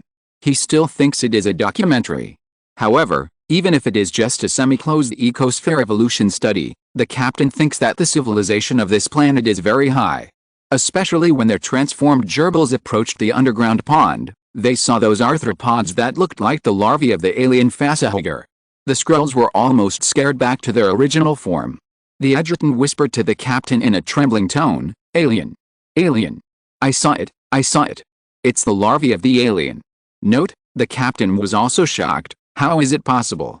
Shouldn't these things be dead? The Nova Corps has clearly killed all the aliens. Even if there are some remaining aliens, they have been expelled to the negative space to fight the Zerg to the death. Why are there still these things here? The alien is famous in the universe. These things are difficult to kill and can survive in a vacuum. The only purpose is to reproduce and kill. I don't know if this thing evolved naturally or was created by a crazy scientist. But it has brought great harm to the universe for thousands of years. The Skrulls have been driven to death by the alien, and several alien invasions and Zerg invasions almost disintegrated the Empire. So although this is already a history, many Skrulls still find it hard to forget this history. Especially the alien, which is a kind of creature that the Skrulls must learn. And a kill order was issued, and any Skrull who saw the alien and its larvae had the obligation to kill it. If they were unable to kill it, they would report to the Imperial Army, and the army would go to encircle and suppress it. And what did the captain see on Earth now? A student actually raised aliens in the scientific design for his graduation defense? The captain didn't believe that the Earthlings didn't know the alien, because this thing was very well known in the universe. Since this civilization has communicated with so many alien civilizations, from the misleading movie Men in Black, then they must know the alien. This is listed as the most dangerous creature in the universe. And knowing the danger of the alien, they still raise facehuggers. What do these Earth natives want to do? The captain suddenly felt that the Earth was more dangerous than he thought. He hesitated a little. Should he kill these 3 natives and then replace their native identities to live on Earth? Anyway, he would never dare to let him become Reed and continue to raise facehuggers. Raising this thing is almost the same as seeking death. Reed didn't know that his pet had already frightened a group of battle-hardened Skrulls. Of course, Reed also knew about the alien, but he knew it from Hollywood movies. The Alien series of movies is very popular on Earth and is a very good monster movie. But if there are really aliens in the universe, and not just made up by the screenwriter, then how did the person who conceived this monster know about the alien? This is a mystery. But Reed didn't know how complicated all this was, because he was about to start using the birth-inducing potion. Dr. Reed put on protective clothing and a mask, and activated the fully enclosed door in the dark. He turned the semi-enclosed space into a completely enclosed space. Reed stood outside the enclosed space and put the potion into the vaporization device. After the potion was vaporized and mixed into the air in the enclosed space, the creatures inside began to evolve faster. The Skrull captain and his party, who had turned into gerbils, wanted to come in to investigate, especially to observe the living habits of the 3 natives carefully, so that they could replace them and continue to live after killing them.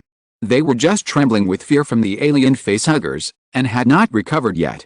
Reed suddenly sealed this place completely, not giving them time to react. Then came the introduction of the accelerator.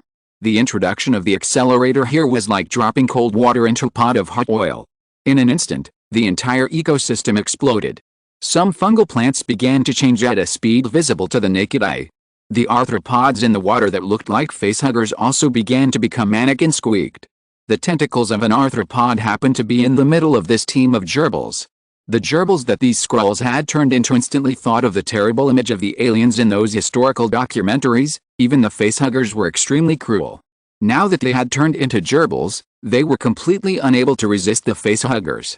In this shock, the first Skrull restored his Skrull form. He pointed at the arthropods in horror and said, "Facehuggers. They're active. They're reaching adulthood and starting to reproduce. Fear is contagious." The first Skrull recovered his form, followed by the second, third, and fourth. In the end, all the Skrulls could no longer maintain their transformed forms.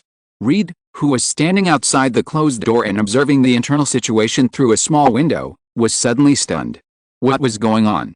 Was his birth-inducing potion so effective? Now that these creatures have gone through hundreds of millions of years of evolution, humanoid creatures have appeared?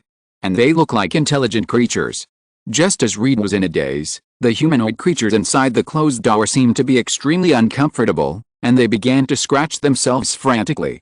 Reed continued to stand outside the closed door and look at these humanoid creatures. He didn't realize that he had started the first contact. P.S. Note: aliens and Zerg exist in the Marvel Universe and do not need to be integrated into other movie stories. In fact, Marvel itself is very diverse.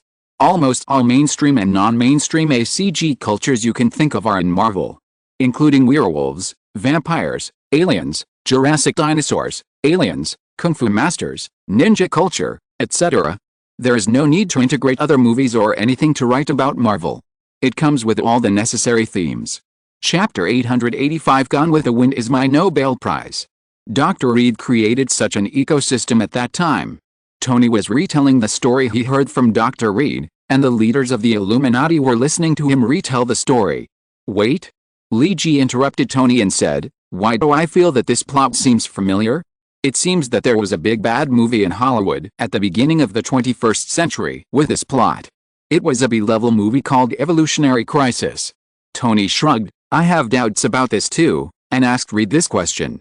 He told me that this was because he had just graduated from college not long ago and had no money.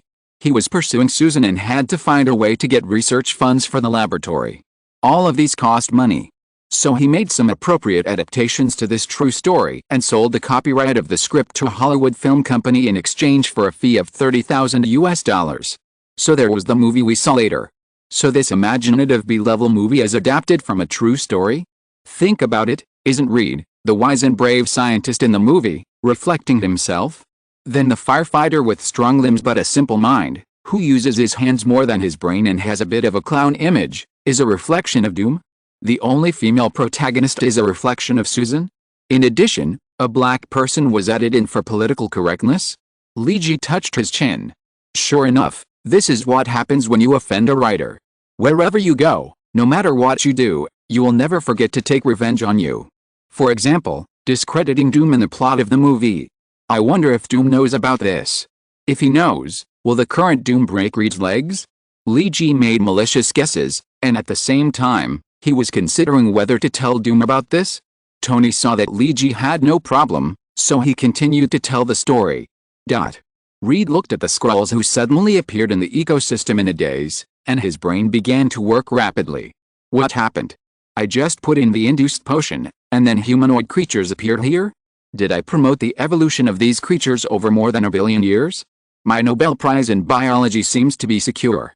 Young Reed began to calculate. The Nobel Prize is $1.4 million, and a considerable part of it is tax-free. In this way, I can set up a basic research laboratory in Arizona and buy some basic research equipment. Well, it seems to be a little short. If I need to hire technicians, the salary expenses will be high. Can I invite Susan to participate in my workshop? But for the long-term development in the future, maybe I should take out some money for investment. Should I buy Enron or Lehman Brothers? Reed was struggling with his investment choice. The Skrull captain and his group on the other side of the closed door felt that they were about to die. Because some unknown ingredients in the induced potion that Reed put in had an effect on them. A kind of itchy and numb feeling from the depths of their souls appeared on them, and now these Skrulls were so itchy that they wanted to take off their green skins. Reed was still outside, staring blankly through the window. He was still calculating how to spend the Nobel Prize in biology. The captain and others inside were almost dying. The captain and others wanted to escape, but Reed had already sealed the door, and the captain and others could not open it from the inside. After all, they were just ordinary scientific Skrulls, not combat Skrulls. They did not have super speed and super strength, and their physical qualities were a little better than those of Earthlings, but they were also limited. Anyway, ordinary Skrulls were not as strong as Captain America. The captain wanted to use his microkinetic gun to break the door, but this thing was not a weapon used in the atmosphere. The first shot jammed, and the second shot did not know what went wrong inside, and the kinetic bullet fired was weak. The captain suddenly felt that the reliability of this thing was not as good as using primitive gunpowder weapons. I should have brought a weapon that is universal in the universe and the atmosphere. The captain regretted it a little. He should not have refused to wear it because he disliked the universal weapon because it was too heavy and ugly. But there was no other way. The captain and his men rushed to the closed door and slapped the only surveillance window hard, hoping that Reed would let them out. In fact, when the captain fired, the sound had already brought Reed back to his senses. He saw a group of strong goblins running to his surveillance window and slapping it hard. If the glass of the surveillance window was not sealed with bulletproof and explosion-proof materials, it might have been broken by them. Reed was frightened by the ferocious goblins, and he subconsciously stepped back several steps. The captain and his men were already feeling a kind of ecstasy in the room, and without much thought, the captain asked the adjutant to use the translation device to talk to Reed. "Help, help." Reed received this voice through the monitoring equipment inside the ecosystem, and he was frightened again. It was too scary. Could the intelligent creature he had just created have mastered the language? Then wouldn't he be able to sweep all the Nobel Prizes in biology in the next 10 years? That's $14 million US. I think about what $14 million can do. Help. The captain was almost going crazy. What were you doing to the natives? Didn't he see that he and the others were suffering and about to die? Some of his men were scratching their skin because of the itch. Let us out. We are envoys from the Skrull planet. We are here to contact the Earth civilization. We have already contacted the headquarters of the Men in Black on your planet. The captain had thought of how to fool Reed in an instant. Impersonating an alien envoy, isn't this planet often in contact with aliens? That's weird, and has also established a Men in Black organization? He had to make up a suitable origin for himself, even if he was immediately deported to the Skrull planet. As long as he left here, it would be fine, because now the Skrull captain was not just feeling itchy and uncomfortable. And those facehuggers behind him were so active that they seemed to be ready to pounce on him and give him a warm hug at any time. The captain shuddered when he thought about dying at the hands of the opposite sex. It would be better to commit suicide. The biggest problem now was whether he could escape from here smoothly. So the captain said without any hesitation, "Detective J and Detective K and I are old friends. They know me." Huh? Young Reed was confused. Wait, what did I hear just now? This group of goblins said they were aliens. Okay, I can believe this. They don't look like Earthlings. I just treated it as the first contact, although I was relatively calm. But what did I hear just now? This group of people said they were aliens, and then they said they had contacted a black organization on Earth?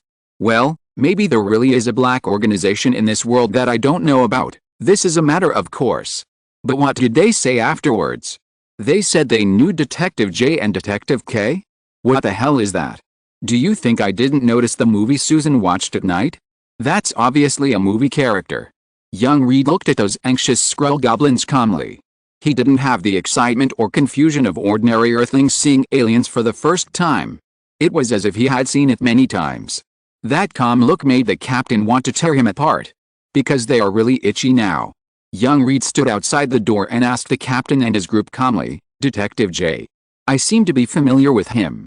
Are you talking about the human with black skin and short hair?" "Yes, yes, yes."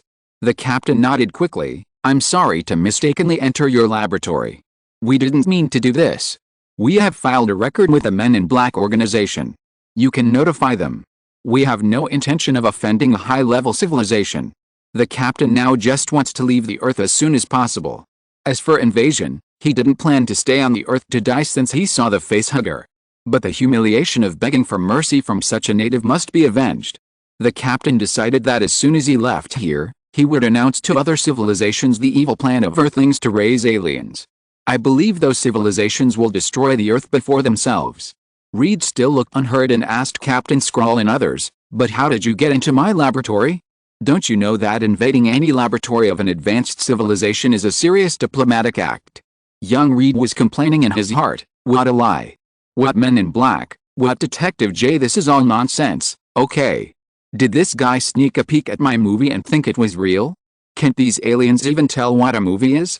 Reed believes that there may be a Men in Black organization in this world, or an alien incident handling organization. But he doesn't believe that there is a guy named Detective J in this organization, and he looks exactly like Will Smith. This is a lie, right? Treat me like a child? Although he can't be sure of the intentions of these aliens, seeing that they look like goblins, Reed has already determined that they are definitely not good things. From this point of view, young Reed is actually a fan of looks. Reed has no intention of letting these guys out, whether they are humans pretending to be pranks or real aliens. Anyway, Reed was not prepared to take risks, because he didn't know where to contact the Men in Black. What if this was a group of aliens with ulterior motives? What if they came to invade the Earth? Reed's mind suddenly emerged with countless alien invasion movies he had seen. What Martians Attack Earth and Independence Day? These classic works were spinning in Reed's mind, and he felt more and more that he should not trust these alien goblins. Well, even the Earth goblins can't be trusted. According to the plot on the novel, the goblins are all liars. "We can change our shapes. I swear to God that we are just curious. We didn't spy on your research." The captain swore this and begged Reed for mercy, "Please let us out quickly. We are very uncomfortable here." Reed had already seen that these goblins were uncomfortable, but he didn't care about it. After all, he didn't feel uncomfortable. It seemed that these potions were not only useful for the animals and plants in the ecosystem, but also for these alien creatures. Reed looked at the Skrulls who were itching to death and said calmly, "Impossible, I can't let you out like this. I don't know what kind of danger you are. We can show our sincerity." The captain looked at the increasingly active facehuggers behind him and said, "As long as you can stop this itching." Reed raised his eyebrows. "You said you can turn into any animal. As long as we have seen and understood it. Turn into a harmless animal that I can see, don't turn into a gerbil to dig a hole for me." Young Reed said so. Now the situation is stronger than people, and the Skrull captain and his party don't have many choices. They can only do what Reed said now. Not turn into gerbils? The captain and his party thought of a group of bison they passed by before. Reed watched with great interest as the group of goblins turned from goblin form into bison. These bison rolling on the ground with itching were inexplicably cute. No. It's not the time to think about these things. Young Reed remembered what he should do. He immediately stopped putting in the inducing potion and put in the gene-locking potion instead. Since the inducing potion is useful for these aliens, then will the gene-locking potion also be useful? If this group of aliens can be locked in the form of cattle, can he dissect and study the aliens at close range? In this way, wouldn't the Nobel Prize in Biology still be in his pocket? This is studying alien creatures.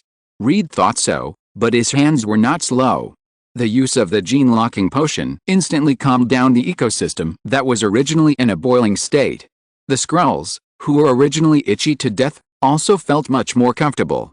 At this moment, they just wanted to enjoy the tranquility. Reed, who was watching a group of bison humming comfortably on the ground, was not going to let them go.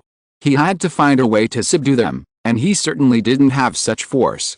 Reed thought of Doom and Doom's melt-a-gun. As long as he had this thing, he was not afraid that these guys would not be obedient. It didn't matter whether there was a Men in Black organization or not. Doom was his own Detective J. Reed ran quickly towards the camp. Just as he ran to the camp, behind him, there was an explosion from the direction of the cave in the ecosphere, and there were flames and high temperatures. Reed looked in that direction in surprise, and Susan was also awakened by the sound. In the surprised eyes of the two, Doom turned his back to the flames and explosions, and looked like a real man who had not looked back at the explosion. He said to Reed and Susan in a handsome and cool manner, "Okay, all the troubles are solved. I have completely destroyed that place, and I don't have to worry about the invasion of evolutionary crisis creatures anymore." Reed stared blankly at the flames that shot up into the sky, feeling grief and indignation in his heart. My Nobel Prize. Chapter 886. I'm going to kill him. So, Dr. Reed met a group of aliens back then. Leji touched his chin and upper lip after hearing the story. He had some stubble and should have shaved it. That's right. But all the evidence related to aliens was destroyed in the explosion created by Doom. Tony nodded and said, including the ecosystem created by Dr. Reed, they were directly vaporized in the high temperature of tens of thousands of degrees. It's not surprising that Doom likes to create explosions. Look at his name. Doom, sounds like explosion and destruction. This is a man who was born to create all kinds of explosions. In front of him, even the most outstanding explosion master in Hollywood, Michael Bay, director of Transformers, has to bow down. In front of such a big explosion man, everything will eventually turn into a loud bang. So Doom is not without reason called Dr. Doom. Wherever he goes, there must be various Doom sounds. This is a man with explosion sound effects. Dr. Hank pushed his black-framed glasses. Doom did the right thing. Young Reed was a little too bold. He built an ecological civilization circle in California that came from nowhere, and he also wanted to promote its evolution. I'm afraid that before he gets the Nobel Prize, the Earth will be destroyed by what he created. Doom did a good job this time. Dr. Hank's speech received unanimous praise. Everyone thought that Doom did a beautiful job this time, showing his style and level. As for Dr. Reed's Nobel Prize? Let it go with the wind. Anyway, it has nothing to do with everyone present. Was Dr. Reed so frivolous when he was young? Lee G didn't like Dr. Reed's state when he was young. Crazy scientists are sometimes more terrifying than villains. At least from this incident, Reed is more like a villain than Doom. And this villain has the nerve to write a movie, Evolution Crisis, that satirizes Doom. Lee G felt an inexplicable crisis. Tony nodded in response to Lee G's question. Yes, so even though I knew Reed for a long time and admired his talent, I didn't work with him in the early years for this reason. He was a little too self-righteous at the time. It wasn't until something happened that he changed. Tony's words were really interesting. Because when he was young, Tony Stark was also an absolute talented asshole. It wasn't until he almost died in Afghanistan that he changed. Captain Rogers asked curiously, what happened? Is it the same as yours? Tony shook his head. No, it's not the same. But it's just as miserable. In 2007, when Reed finally had some assets and was planning to hold a wedding with Susan, he invested all his money in Lehman Brothers. Then, as you know, Lehman Brothers went bankrupt, and all the money Reed had worked hard for over a decade was gone, and he was also burdened with debt. After several years, he finally crawled out of the deep quagmire of debt. He had some money again, and this time he invested in Enron, a company ranked in the top 10 in the United States by market value. Then Enron also went bankrupt. This time he fell into an even more terrible debt crisis. Tony's words made everyone present shudder. Both investments failed, and the investment targets seemed to be those good and healthy companies. Gambling with your family's wealth is more terrible than going to Las Vegas for a gamble. Because regular casinos usually let you leave $20 for the fare to go home. But Wall Street will squeeze every penny out of you. Financial tycoons are much scarier than those casino bosses. So there is no need to introduce too much. Everyone present here understands the dilemma Reed encountered at that time. The bank took away everything that could be moved. Reed had nothing left except the clothes on his body. Tony described Reed's miserable situation at that time in a light-hearted sentence. From then on, Reed finally figured out that he couldn't control everything in this world. And he was not as smart as he thought. So Susan and his wedding were constantly postponed. Lee G opened his mouth and sighed. At least Ms. Susan Stone is willing to spend these years with Reed, otherwise I doubt that Dr. Reed would become a terrible antisocial supervillain. Tony did not comment on Lee G's statement.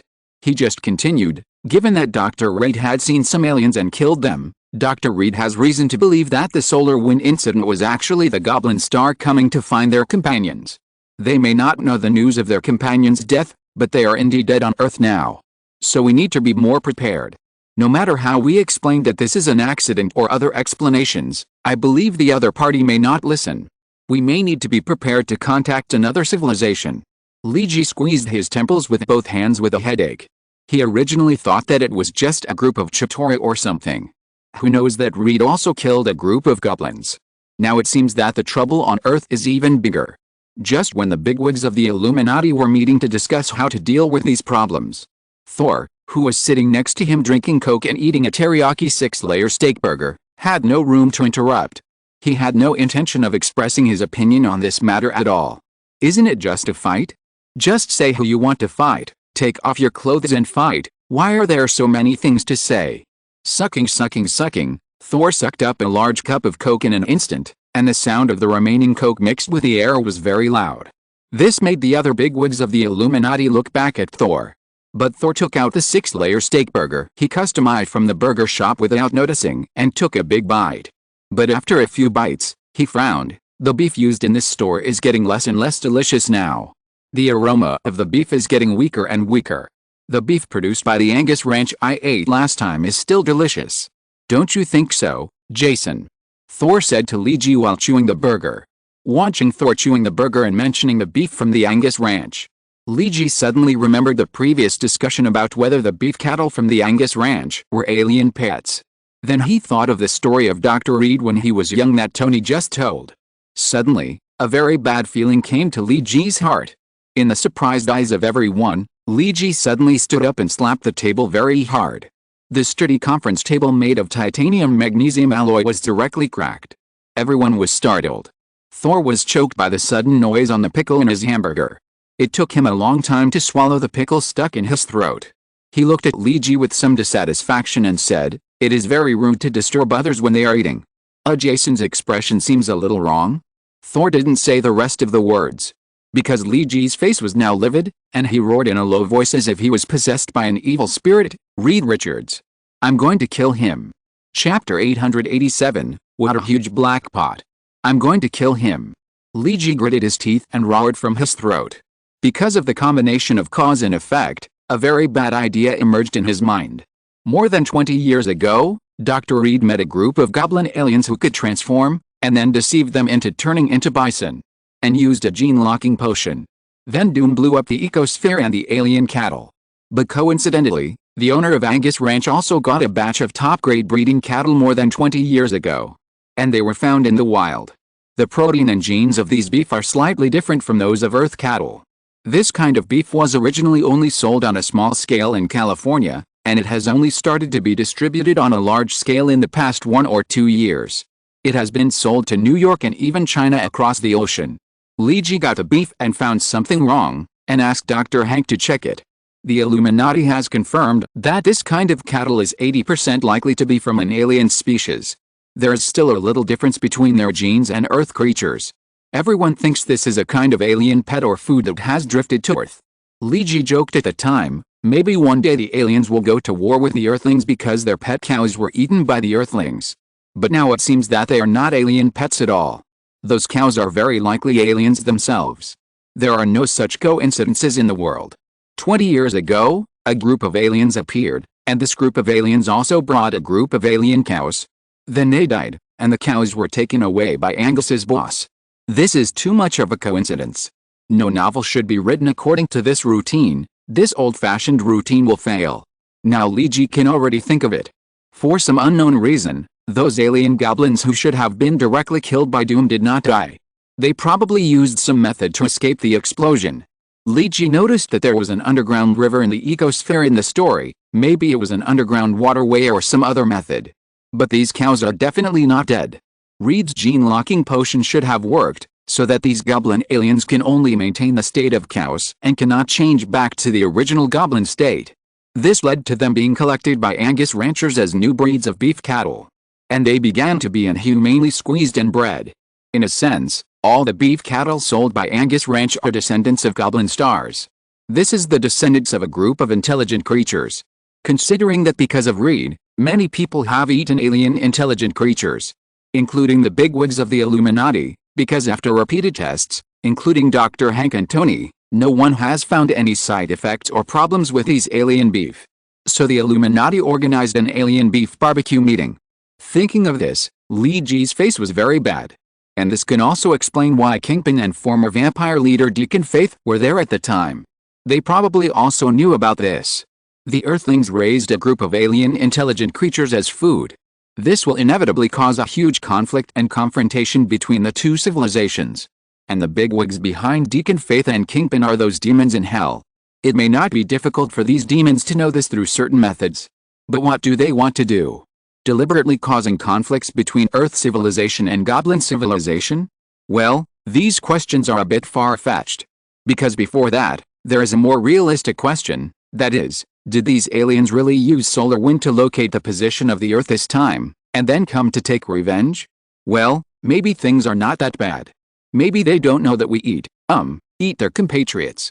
Tony said with a constipated look. Because Lee Ji has already said his guess, everyone present looks bad. After all, maybe everyone eats a group of intelligent creatures and eats a group of alien beef cattle. Especially this issue may cause a huge conflict and confrontation between the two civilizations. Killing people is one thing, but imprisoning people as a source of food is another thing. As a pioneer in the universe, Dr. Reed has really created a lot of innovations for mankind. Now it's not a question of whether the other party knows it. Reed's things this time are really. Captain Rogers didn't know what to say. Because Lee Ji's speculation is still quite logical. If Lee Ji's speculation is true, then the bigwigs of the Illuminati are also murderers. In this way, there is no innocent person. The culprit of this matter naturally has to be counted on Dr. Reed. He threw a huge and invincible black pot on the Earth for no reason. And he made everyone bear it. Angus has been selling beef for 20 years, even if the supply range was small in the early years, limited to some restaurants in California. But in 20 years, how many people on Earth have eaten the beef of the Goblin Star? Not to mention the subsequent increase in production, the number of people who have eaten Angus Ranch beef over the years is not 1 million, but 800,000. This number may be more than that. In 20 years, maybe millions of people have eaten it. If the Goblin Star really came to the Earth like this and figured out this matter, and asked the Earth to hand over the murderers who ate their compatriots, then hand it over or not? Use millions of people to pay for their lives? Maybe the other party will not be satisfied. This matter has entered a dead end from the beginning. The bigwigs in the Illuminati have figured it out. This has become an irreconcilable contradiction. I mean, what if those goblins ask us to hand over the murderer? Professor Charles asked. His face was not very good. Then throw a red to them. Lee Ji said a little angrily. No, then we admit that we did something wrong. Tony shook his head and denied this approach. Although it is shameless, we must deny the existence of all this. Even if the mistakes are pointed out directly, we must firmly deny it. Dr. Banner nodded. Yes, we need to learn from the US government on this point. This matter cannot be admitted in any case.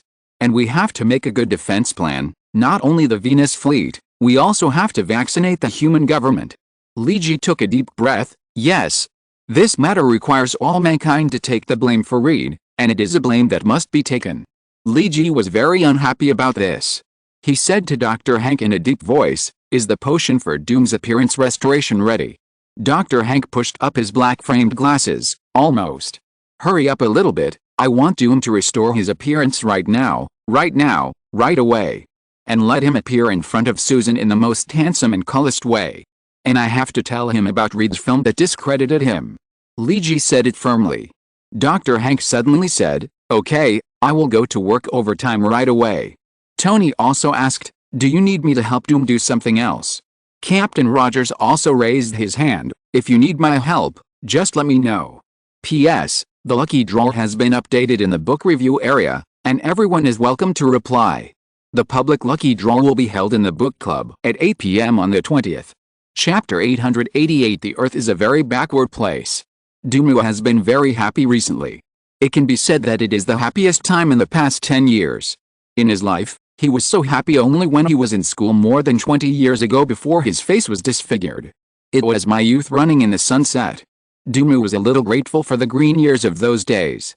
Now the only thing that makes him feel happy is to see those people he hates get humiliated. For example, they harm the governments of other countries and force those high and mighty leaders to bow their heads and admit their mistakes. For example, like now, they forced those leaders to negotiate with a young female president of Tuvalu. And put those people in a disadvantageous position. Now Tuvalu is in a seller's market and can make various demands. Not only do they have to provide various funds and resources free of charge, but they also have to quickly approve the new drug X. And all this is because of Latvia's interference, which has caused the passivity of various countries. In order to fight against Latvia and prevent Latvia from monopolizing the new drug market, even if it is only for 20 years. Governments are now sparing no effort to throw out various good conditions, just to make Tuvalu change its mind. So, sometimes people are just a bit cheap. It was obvious that you were only asked to pay a few $1 billion at the beginning, but you disagreed. Now, without tens of billions of dollars, the project cannot be negotiated. And there are a lot of additional conditions for no reason. Sure enough, things that are delivered to your door are not good things. Only when others compete with you for them will you realize how good such things are. Through various negotiations, pressure, and various conditions, Tuvalu finally agreed to return the tens of billions of dollars invested by Latvia. Even if the money did not exist at all, Tuvalu and Latvia terminated the treaty. In the end, it only retained Latvia's monopoly on sales in Eastern Europe for 20 years. Other countries cannot do this. Because that part of Eastern Europe is Doom's territory, you can't get in even if you want to. So Doom actually didn't lose anything from beginning to end. Because the conditions he and Li Ji agreed to at the beginning were like this. This is just an international double act. But no one thought that the maverick dictator Doom would also cooperate with others in a double act. This has caused many countries to make mistakes in form. In order to calm down the domestic mutant storm, there are also anti-mutant demonstrations. They strongly demand that all mutants be injected with X rebirth potion. If there is no money, they can pay for it. Many countries have offered very favorable conditions. Free funding, underwriting agreements, and even some countries are ready to use X rebirth potion as a must-inject vaccine. Emperor Doom, who was watching the fire from the other side of the river, said that this was very happy and exciting. He didn't lose anything and saw a good show. It was very cool. Is there anything more exciting in life than making trouble? Doom's answer is, except for explosions, there is nothing more exciting than making trouble. So when Li Ji went to Latvia to find Doom, he heard a hearty laugh as soon as he entered the Doom Hall of Doom Castle. Ha ha ha ha ha. Doom seemed to be laughing very happily. As for whether this laughter is more like the laughter of the villain when his conspiracy succeeds, or a simple smug laugh, Li Ji actually didn't care about this. Because what Dr. Reed did made Li Ji particularly upset. Think about it, everyone was happily eating barbecue and singing songs together, and then after everyone finished eating, someone came to tell you, you are eating human flesh? Well, no good mood at all. Especially Li Ji has always claimed to be a righteous superhero. And this matter has caused a major problem, because this matter has caused about 1 million people on Earth to eat goblin aliens and their descendants. And now the parents of the other party have come to find them. It is very likely that a civilization conflict is inevitable. To be honest, Li Ji really doesn't want this to turn out like this. As for killing Reed or something, it was just angry talk. Because if the goblin aliens really invaded, then Dr. Reed would be a very important combat force. Of course, it doesn't mean that he really wants him to charge with a gun. It means that his gene-locking potion may come in handy. Anyway, the Earthlings must have done something wrong in this matter. But this matter really cannot be admitted. This has nothing to do with justice and injustice. It is completely a matter of the continuation of racial civilization. So Reed can't die, but all this is caused by him. If he didn't want to capture the goblins, if he didn't turn those guys into cows, if he didn't lose his mind for Norb. To be honest, if they were directly killed by Doom with a hot melt gun, there wouldn't be such a troublesome situation today. So Li Ji brought Doom the potion to save his face today. This is not only to fulfill the original promise, but also to vent his hatred. Is this the potion you are talking about? Doom took the new potion from Li Ji's hand and was a little curious. Yes. Li Ji nodded. This is only part of the ability of the new potion. Our entire product line has many different varieties. As long as various countries start to market the new potion on a large scale to cure those Epsilon-level mutants, we can promote it on the market. The first generation of new potions did not add any other condiments to it. It is not an exaggeration to regard it as a pure healing potion. Doom, who had received the newborn potion that healed his appearance, waved his hand, saying that he didn't want to talk to Li Ji now, and told him to leave.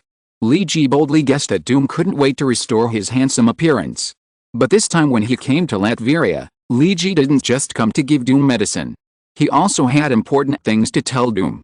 For example, about the ecosystem 20 years ago, and the aliens that Reed met. Of course, Li Ji also told Doom about Reed writing a movie script to secretly discredit Doom. Finally, he also told Reed about his speculation that aliens were going to attack the Earth. When Li Ji said all of this in one go, Doom's face under the mask couldn't help but jump. I don't know if it was because of the aliens attacking the Earth or because he was discredited by Reed. But no matter what, this matter still needs to be said. Not only to Doom, but also to other governments. So Captain Rogers also found Johnny and asked him if he was willing to join a secret Space Legion organization. The Earth now needs to prepare for a rainy day, at least to be prepared for defense before those goblins come to Earth. On the edge of the fourth arm of the Milky Way, Star-Lord and his Guardians of the Galaxy are getting closer and closer to Earth while listening to the music of 80s rock songs collection. And Star-Lord is also giving his companions a shot of prevention. Well, what kind of place is Earth? It should be said that it is a very backward place. I hope you won't be too disappointed when the time comes. Chapter 889 Differences in Earth Culture. My hometown Earth is a backward but beautiful planet. Our civilization has only just stepped into space, and the last satellite, the moon, was enough for astronauts to brag about for a lifetime. Our means of transportation are still very backward, and we are still using wheeled vehicles on the ground. Four-wheeled ones are called cars, and two-wheeled ones are motorcycles. There are also human-powered bicycles. Star-Lord Peter Jason Quill described it with reminiscence. Gamora, it sounds really backward. Human-powered transportation? What's the point? It's not even as fast as an exoskeleton. Star-Lord waved his hand. He was a little unhappy that Gamora interrupted him. He continued, that's a different matter. The enjoyment of riding a bicycle is the pleasure of pedaling. I had a bicycle like that when I was a child. It was natural color, and my mother made leather tassels on the handlebars for me to decorate. This makes my bicycle look as cool as a cowboy's mount. Rocket Raccoon whispered to Groot, look, when Star-Lord is not dancing, he pretends to be deep. But he doesn't look like that at all. Groot, I am Groot. Rocket Raccoon nodded, you also agree with my persuasion and think what I said makes sense, right, buddy? Star-Lord is best suited to dancing, not pretending to be a poet. Drax the Destroyer was sharpening his alloy knives, as if he had no interest in participating in this discussion. Star-Lord did not feel uncomfortable because of his companion's ridicule. Anyway, his thick skin made him completely immune to these things. He continued to fantasize and recall, although the Earth is poor, barren, backward and even a little wild, I think it is the most attractive planet in the entire universe. Haha. Gamora's laughter was very dry as the desert, and perfunctory. Hey. I'm serious. Listen to this music. Star-Lord threw the album cover of 80s rock songs collection on the table. Have you heard such beautiful music on other planets? If you don't start dancing every time you hear this music, then I admit that it is indeed beautiful. But your awkward dance every time makes me uncomfortable. Said Drax the Destroyer. Every time you twist your body while dancing, I want to cut a knife in your neck and let you bleed. Star-Lord waved his hands. You can't do this. This is the charm of music. Twisting the body to the beat of music is human nature. And I'm not the only one dancing. Haven't you all danced? Seeing Drax's increasingly cold eyes, Star-Lord decided to change the subject. In addition to music, there are many other fascinating things on Earth, which I have never seen in all the universes I have experienced. Gamora flicked her hair. Tell me about it. For example, movies, which use visual illusions and camera language, coupled with script lines and the actors' dedicated performances. They interpret various stories for us on the big screen. Of course, most of them are fake, but they are extremely charming. There are also TV dramas on the small screen, various simulation games, and a variety of other recreational activities. Star-Lord became more and more excited as he spoke. Since I plan to go back to Earth this time, I will catch up on all the Hollywood blockbusters I haven't seen in these years. I wonder if the second part of Terminator has been released yet. And I want to go to a Michael Jackson concert. And I want to buy an FC to play with. My mother didn't allow me to play games for too long before. I want to try to complete Mario and Contra within one life, as well as Mega Man and Shadow Man Snake. Star-Lord found that he needed to make up for many childhood regrets when he returned to Earth, and it is estimated that this trip to Earth will take a lot of time. When Gamora heard what Star-Lord said, she couldn't help but roll her eyes. Do you Earthlings like to indulge in self-deception so much? Watching movies, playing games, watching TV shows and magic tricks. Aren't these all fake? Why spend time on these fakes? Do you like to deceive your senses in various ways? Gamora still can't understand why humans like Star-Lord are addicted to these entertainment activities. Star-Lord shrugged. I think it's probably because of the scarcity of supplies. As I said before, the Earth is a very barren place. Being able to break through the atmosphere and head for the moon is already a remarkable achievement. Our planet lacks high-grade isotopes. It is inherently much worse than the development of many civilizations. I remember that the energy conversion method on Earth was also very backward. Many times, the environment and even life and health had to be sacrificed in exchange for the development of civilization. And because of the original energy scarcity, many world-class wars have broken out inside the Earth. Star-Lord scratched his head. It's hard to believe, but when the Earthlings broke through the atmosphere, we still had more than 200 countries. We were on a barren planet, and split into different countries and forms, but there were still people who stepped into space and landed on the moon. This is completely different from other civilizations, which were basically unified when they entered space. Moreover, the thermonuclear weapons and similar weapons of mass destruction of many civilizations were developed only after entering the space age.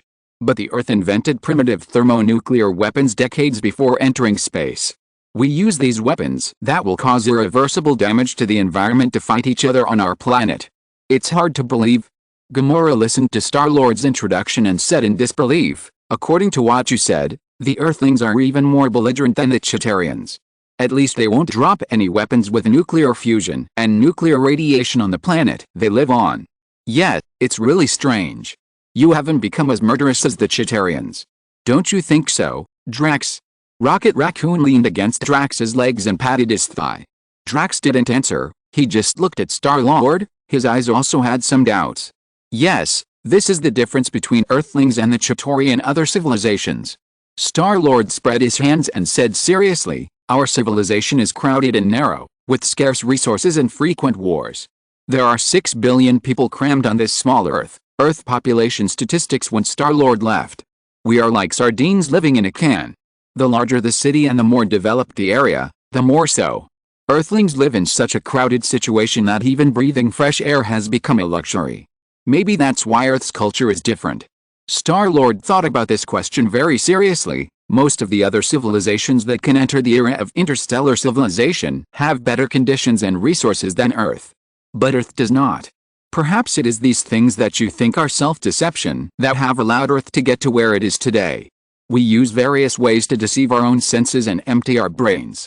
Watch a 90-minute movie and put yourself in another world. Read a brain-opening novel and let yourself fly into another journey of life.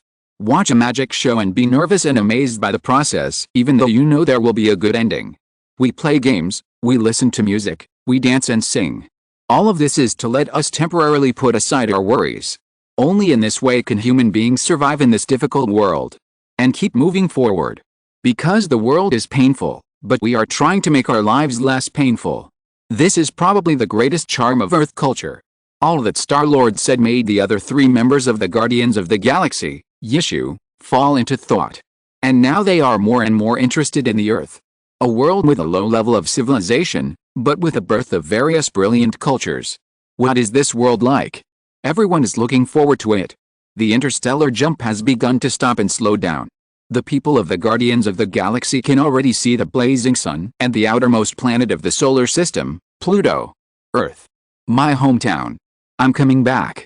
Star-Lord Quill was extremely excited. He had many childhood dreams waiting to be realized. Even if the Earth is backward and barren, it is still his hometown. Just as Star-Lord was about to return to the embrace of Mother Earth, a group of interstellar fleets had already targeted them and opened the weapons safety. If you're listening to this novel on a channel other than Fanfic World, it means they downloaded and uploaded it without effort. We cordially invite you to visit our channel, Mundo Fanfic Novelis. There you'll find the original version of this story and you can explore many other novels of various genres. We're waiting for you to immerse yourself in a world of incredible novels. Chapter 890 Good Medicine and Poison. Inside the Venus base. Have you restored Doom's original appearance? Dr. Hank asked Li Ji while typing various data on the keyboard. Yes, not only that. I also told him everything Reed did back then. I was really surprised that he didn't say he would break Reed's hands and feet on the spot. Li Ji said sullenly while sitting on the bench. Because of the alien cow incident, the atmosphere inside the entire Illuminati is not very pleasant now.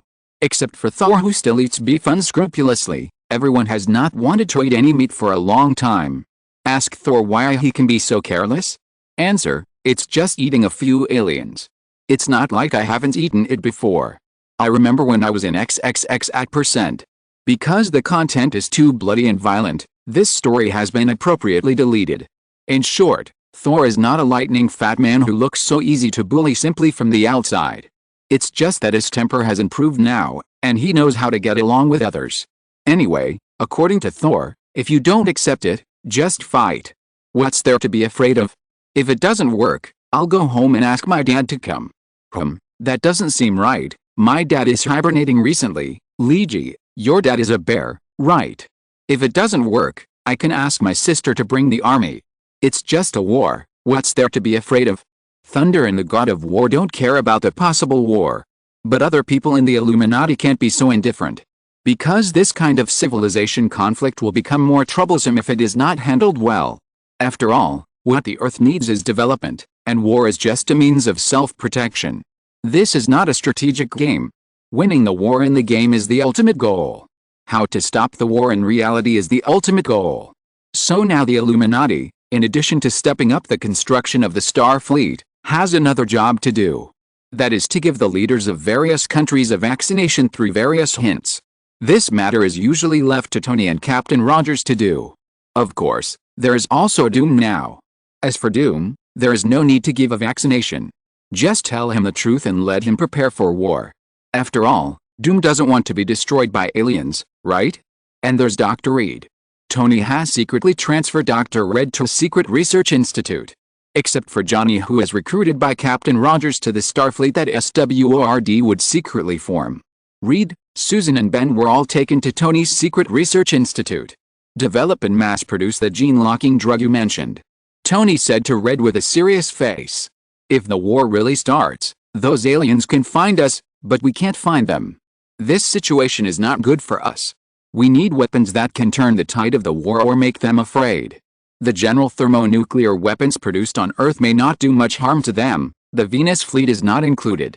If this is the case, we need to fight in a more inhumane way. We need to make an unequal war that may happen. Susan and Ben already knew what Reed did back then. As Reed's most important assistants, they also participated in this research. Susan raised her eyebrows. You mean biological weapons and genetic weapons? Tony nodded. Yes, that's it. We may lack the ability to fight head-on, but we can save the country in a roundabout way. If Reed can mass-produce a genetic lock agent for the Goblin Star, then we can use this as a bargaining chip to promote peace. You can give the Goblin Star appropriate compensation, but you must not admit your mistakes or go beyond the bottom line. Tony said this after the Illuminati's internal discussion. You can compensate the Goblin Star politely, which is a step down for the other party. But admitting mistakes and apologizing is impossible, because then the two civilizations will be in an unequal state. Others will hold on to this matter. As for the bottom line of compensation, it can only be symbolic compensation. The Earth is such a barren place. If you dare to take too much and affect the normal development of the Earth, then we should go to war. Anyway, it's a fight. So the Earth needs to find a way to fight an asymmetric war to solve this problem. Like tunnel warfare, mine warfare, guerrilla warfare and so on. At that time, Leegi thought of many dramas he had watched in his previous life. Anyway, we can't fight head-on. Asymmetric warfare is our best choice.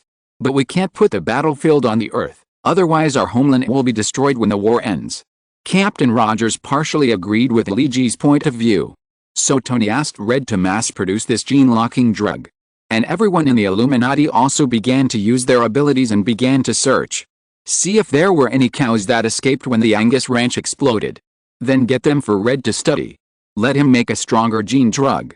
Reed suddenly seemed a little embarrassed about Tony's request. He said a little shyly, actually, that's what. The bankruptcy of Lehman Brothers caused the evaporation of millions of dollars of my assets, and I also owed millions of dollars in debt. In order to ease the economic pressure, I had to sell some of my patented technologies and scientific research inventions. Reed was telling the truth, but Tony had a bad feeling. Wait, you're not saying your gene-locking potion is in here too? Tony looked at Reed in disbelief. Yes. Reed nodded happily. Huh. Tony's tone changed. Are you crazy? Give this thing to other research institutions? We don't even know if it has any other side effects on humans. Dr. Lee said calmly, actually, not at all. I have studied this drug for a long time. It is of no use to the genes of humans and Earth creatures. It does not react with our gene chains. Tony was even more curious now. Since it is completely useless, then which research institution would spend money to buy this thing for academic research? Reed was even more embarrassed. Actually, it's not a research institution, but a pharmaceutical company. Okay, this thing has become a medicine for humans. Yes. Which pharmaceutical company? Pfizer? AstraZeneca? Or Johnson & Johnson? Reed hesitated for a while before speaking. Actually, it's a Chinese pharmaceutical company, and they offered the highest price. Their name is Menglong. What? That sounds like a person's name. What do they produce? Tony thought for a long time and couldn't figure out what kind of large international pharmaceutical factory Menglong was. Finally, it was Reed who helped him solve the puzzle. Reed slowly said, "This Chinese pharmaceutical factory specializes in producing hemorrhoid cream, and the gene-locking medicine for the goblin stars is the best hemorrhoid treatment medicine for Earthlings. I think Menglong Pharmaceutical Factory has already produced a lot of these drugs." Note, Tony Stark, at %, and inside the Venus base. Li Ji looked at the Menglong hemorrhoid cream piled up in the warehouse and felt that this war must be very unreliable.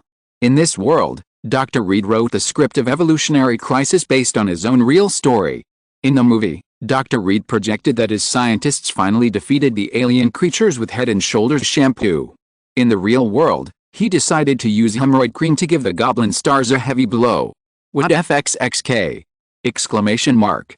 Could it be that Menglong will become an interstellar super arms dealer in the future?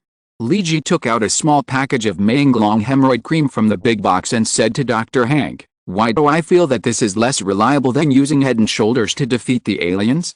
How can we give this stuff to the goblins? Let them eat Sichuan spicy hot pot and turkey noodles first. Then we sell these things to them? And tell them that if they don't stop, their genes will be locked." Dr. Hank pushed his black-framed glasses. "That's a good idea. Maybe from today on you should study spicy hot pot and turkey noodles that are suitable for the goblin taste." Click. Li Ji threw the hemorrhoid cream aside. Such a high-end organization will use hemorrhoid cream to fight the aliens in the end? Well, that can't be said. It should be said that the goblin's gene-locking agent happens to have a good protective effect on the buttocks of Earthlings. Damn, it doesn't seem to be much better to say that. Li Ji shook his head in annoyance, and at this moment, the intelligent AI Friday from the Venus base sent a message. "Commander, the 10th Interstellar Patrol Fleet patrolling near Pluto has discovered suspicious alien ships approaching the solar system. Judging from the trajectory, their target is the Earth. Speak of the devil, here comes the devil. I was just talking about the goblins.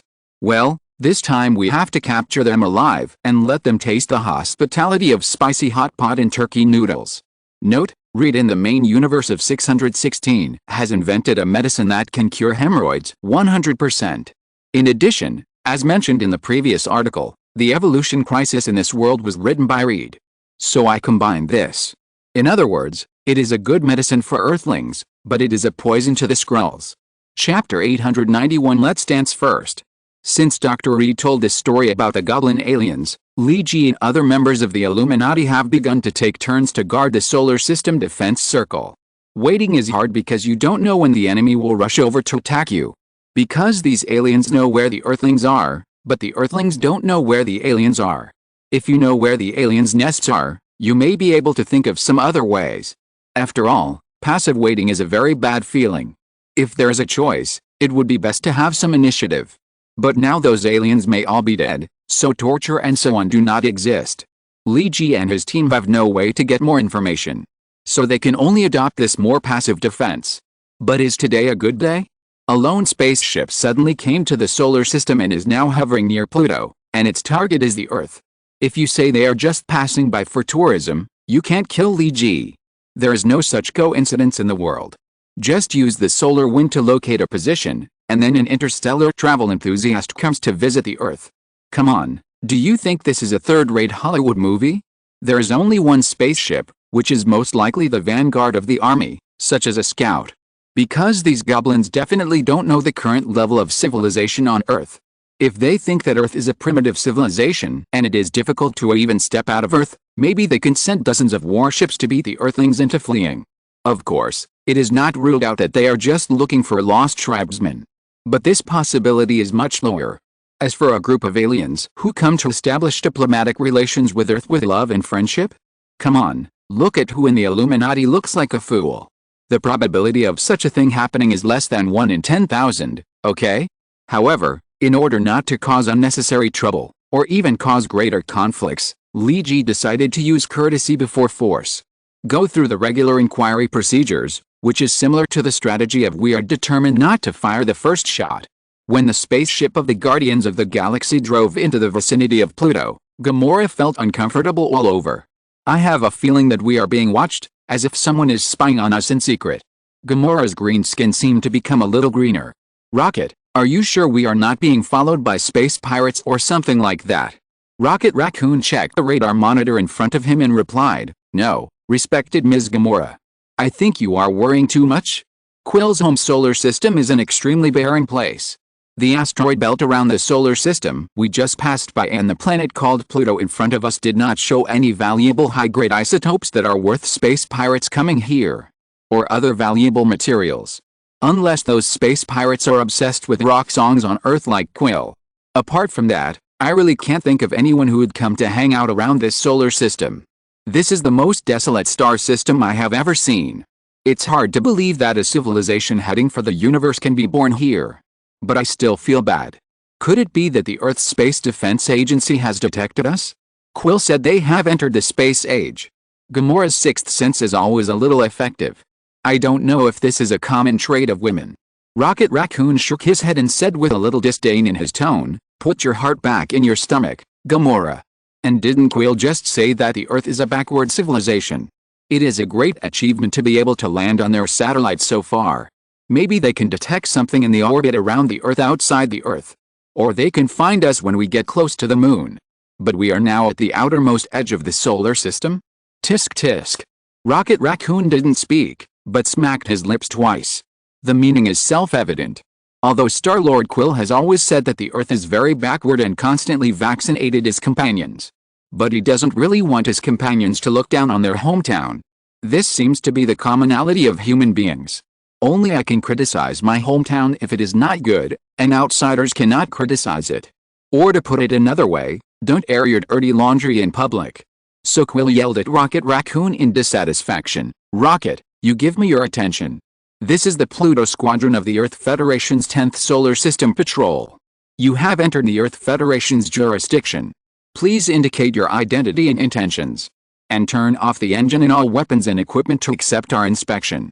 Please cooperate with our work, otherwise we have the right to open fire and shoot you down at any time. Repeat, this is the Earth Federation. Rocket Raccoon and Star-Lord's verbal battle did not end in a fight. Because without any warning, a star fleet of 2 Yamato-class ships, 32 Viking-class ships, and 12 Banshee-class ships suddenly appeared on the left and right sides of their spacecraft, and Rocket Raccoon had clearly received information from the radar that he was locked by the opponent's fire control radar. They did it on purpose.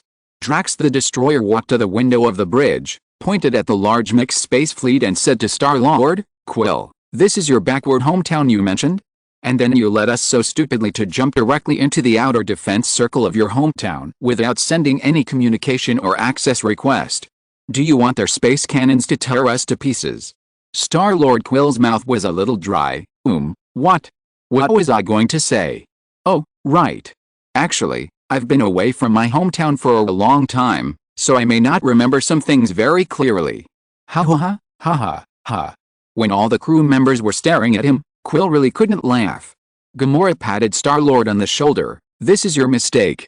We will probably go to jail for your backward hometown. You find a way to deal with them for me. I don't want to go to jail. Star-Lord Quill picked up the communicator helplessly and sent a message to the communication channel of the Earth Fleet. This is the non-staff member of the Nova Corps, Guardians of the Galaxy. I am the leader Star-Lord. We come here without any malicious intentions. The Earth Fleet, which had originally aimed all its weapons at the Guardians of the Galaxy, seemed to be a little confused after hearing this message. After a long time, no sound was heard. But Star-Lord Quill and others did not dare to move, and time was passing by. It was not until a long time later that the other party sent another message. A non-staff member of the Nova Corps, Guardians of the Galaxy. Star-Lord immediately replied, yes, that's right. I am from Earth. I don't have any bad intentions, I just went home to visit. The commander of the Earth fleet on the opposite side didn't seem to be very similar to Star-Lord. How do you prove that you are Star-Lord and that you are from Earth? Star-Lord, how do you want me to prove it? The commander on the opposite side, let's dance first. Chapter 892 Spicy Hot Pot Turkey Noodles. What? Jason caught aliens. Captain Rogers, who was in a meeting at SWORD to prepare for the secret arrangement against the possible goblin stars, was in disbelief when he received the news. Tony Stark, who was preparing to produce and upgrade the next generation of Iron Man armor and mass-produce the Universal Iron Man armor in the underground laboratory of Stark Technology Island, also received the news. Jason caught aliens? And 5 of them? Caught the Defender starport near Pluto? Okay, I'll be there right away. Professor Charles, who was giving a lecture to his students in Tuvalu and discussing with Katie and other X-Men how to arrange the X-Newborn potion, also received the news. Caught aliens? 3 people, a tree, and a raccoon? Okay, Hank, I'll be there in a while. Dr. Banner, who was repairing the railway, Thor, who was buying hamburgers for the children of the Southern Cross Welfare Home, and other people in the Illuminati who should know the news received the message. But not everyone had time to come, but those who could still come had to come. Because everyone wanted to see what the goblin stars mentioned by Dr. Reed looked like. The defensive starport near the orbit of Pluto, Defender Starport. Under the control of the Venus fleet by Lee G, the Guardians of the Galaxy were forced to disarm all weapons and shut down the engines. They landed at the Defender Starport under the towing of a double Snake-class battleship. On the apron, dense defensive weapons were aimed at their spacecraft. From kinetic weapons to thermal laser weapons to various missiles. Star-Lord had reason to believe that as long as they dared to move, they would be beaten badly. Although Star-Lord's many years of cosmic adventures made him feel like a protagonist. But he still didn't dare to try to use his protagonist's halo to hard-top missiles and lasers. Is this the backward hometown you mentioned? Gamora had an impulse to draw out a laser sword and kill Star-Lord. Because from this posture, they were doomed to be in jail. The crime was mostly about breaking into the star field controlled by the Earth Federation without permission. Although the Guardians of the Galaxy often did this kind of thing, they had a prepared retreat plan every time they broke into other people's star fields. Because Star-Lord repeatedly assured that my hometown is very backward, everyone did not take this trip to the primitive civilization Earth too seriously. As a result, they were caught red-handed. How do you usually deal with smugglers and intruders in your hometown? Rocket Raccoon secretly hid a microparticle bomb in his pants. If he really had to go to jail, he would definitely escape. I don't know, probably expulsion, or imprisonment? I'm not sure. Star-Lord Quill felt very wronged, because when he was on Earth, it was a laborious task for humans to land on the moon. It's only been a short time since we last met, just over 20 years, and humans have already colonized space to the edge of the solar system? Who would have thought that the Earth would develop so fast? Just when Star-Lord and his teammates were thinking about it, the communication from the Earth Federation fleet came again. Leave your spaceship, and don't bring weapons. Forget it, you will definitely bring weapons, I know. But I advise you not to do this, otherwise you will regret it. Gamora raised her eyebrows. Rocket Raccoon and Drax the Destroyer did not comment. The Tree Man Groot just whispered, I am Groot. Lee G and the Illuminati's bigwigs, Tony, Rogers, Professor Charles, Thor, Dr. Hank, and the current temporary worker of the Illuminati, the legendary blacksmith, were looking at the spaceship of the Guardians of the Galaxy in the maintenance hangar on the other side of the apron, and waiting for Star-Lord and others to come. They said they are non-staff members of the Nova Corps. Tony asked Lee G with some curiosity. Because there is a descendant of the Nova Corps on Earth, the toilet-headed boy Sam, the Illuminati knows the existence of the Nova Corps. But they don't know that the Guardians of the Galaxy are Sam, and they don't know whether what Star-Lord and others said is true or false. Yes, non-staff members. You can think of it as a role like a temporary worker. They probably take on things, take the blame, and the Nova Corps takes the benefits and honors. That's probably what it means. Lee G has a deep understanding of the meaning of the word non-staff member. Captain Rogers said in disbelief, Guardians of the Galaxy, this organization sounds quite powerful. Is it an organization that protects the galaxy? Why would they be non-members of the Nova Corps? And is it appropriate for us to detain members of such a large organization? We live in the Milky Way. Haha. Lee G laughed dryly. What the organization is called has nothing to do with the actual situation of the organization. Kick-ass David also founded the Justice League in New York. Lee G's inner thoughts: a Justice League without Superman, Batman, Wonder Woman, Aquaman, Cyborg, Flash and Green Lantern. Captain Rogers understood immediately after hearing what Lee G said. It's like a shell company with only 5 people named Pan North American Information and Communication Services Company, Limited.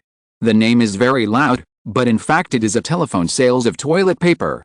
Escorted by a team of Steel Armor Team, Star-Lord and his group approached Lee G and others.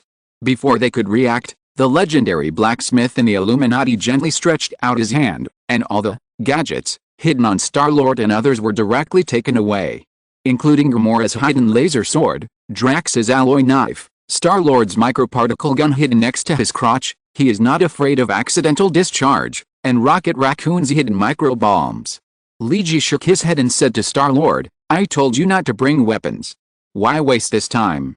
Star-Lord has been away from Earth for many years. In recent years, he has been speaking the pan-galactic universal cosmic terms promoted and used by the Nova Corps in the Milky Way. His English has become a little awkward. Are you really from the Earth Federation? Are you not pretending to be people from other planets? Or has an alien civilization occupied the Earth? Star-Lord spoke a little awkwardly, but he still tried not to use a language translator, but said it himself. Only in this way can he prove that he is indeed an Earthling. "I think you think too much?" In response to Star-Lord's inquiry, Lee G directly affirmed, "We are indeed Earthlings, but we can't be sure where you are from, and whether you have other purposes." Because he thought of the Goblin Starling's ability to transform, and the transformation is very lifelike. Dr. Hank and Reed have not yet invented anything that can directly see through the Goblin's transformation. So Lee G and others can't be sure whether Star-Lord and others are the real people, or they are transformed from Goblin. So to be on the safe side, Lee G made a decision. What? Eat. Star-Lord and others are a little confused about the customs on Earth now. Why is the first thing to do after catching the stowaways to eat? Is it to express hospitality? Shouldn't they be arrested and tortured? Yes, it's dinner time now, so let's eat first. As for where you come from, where you are going, what you want to do, and why, we can discuss this series of questions later.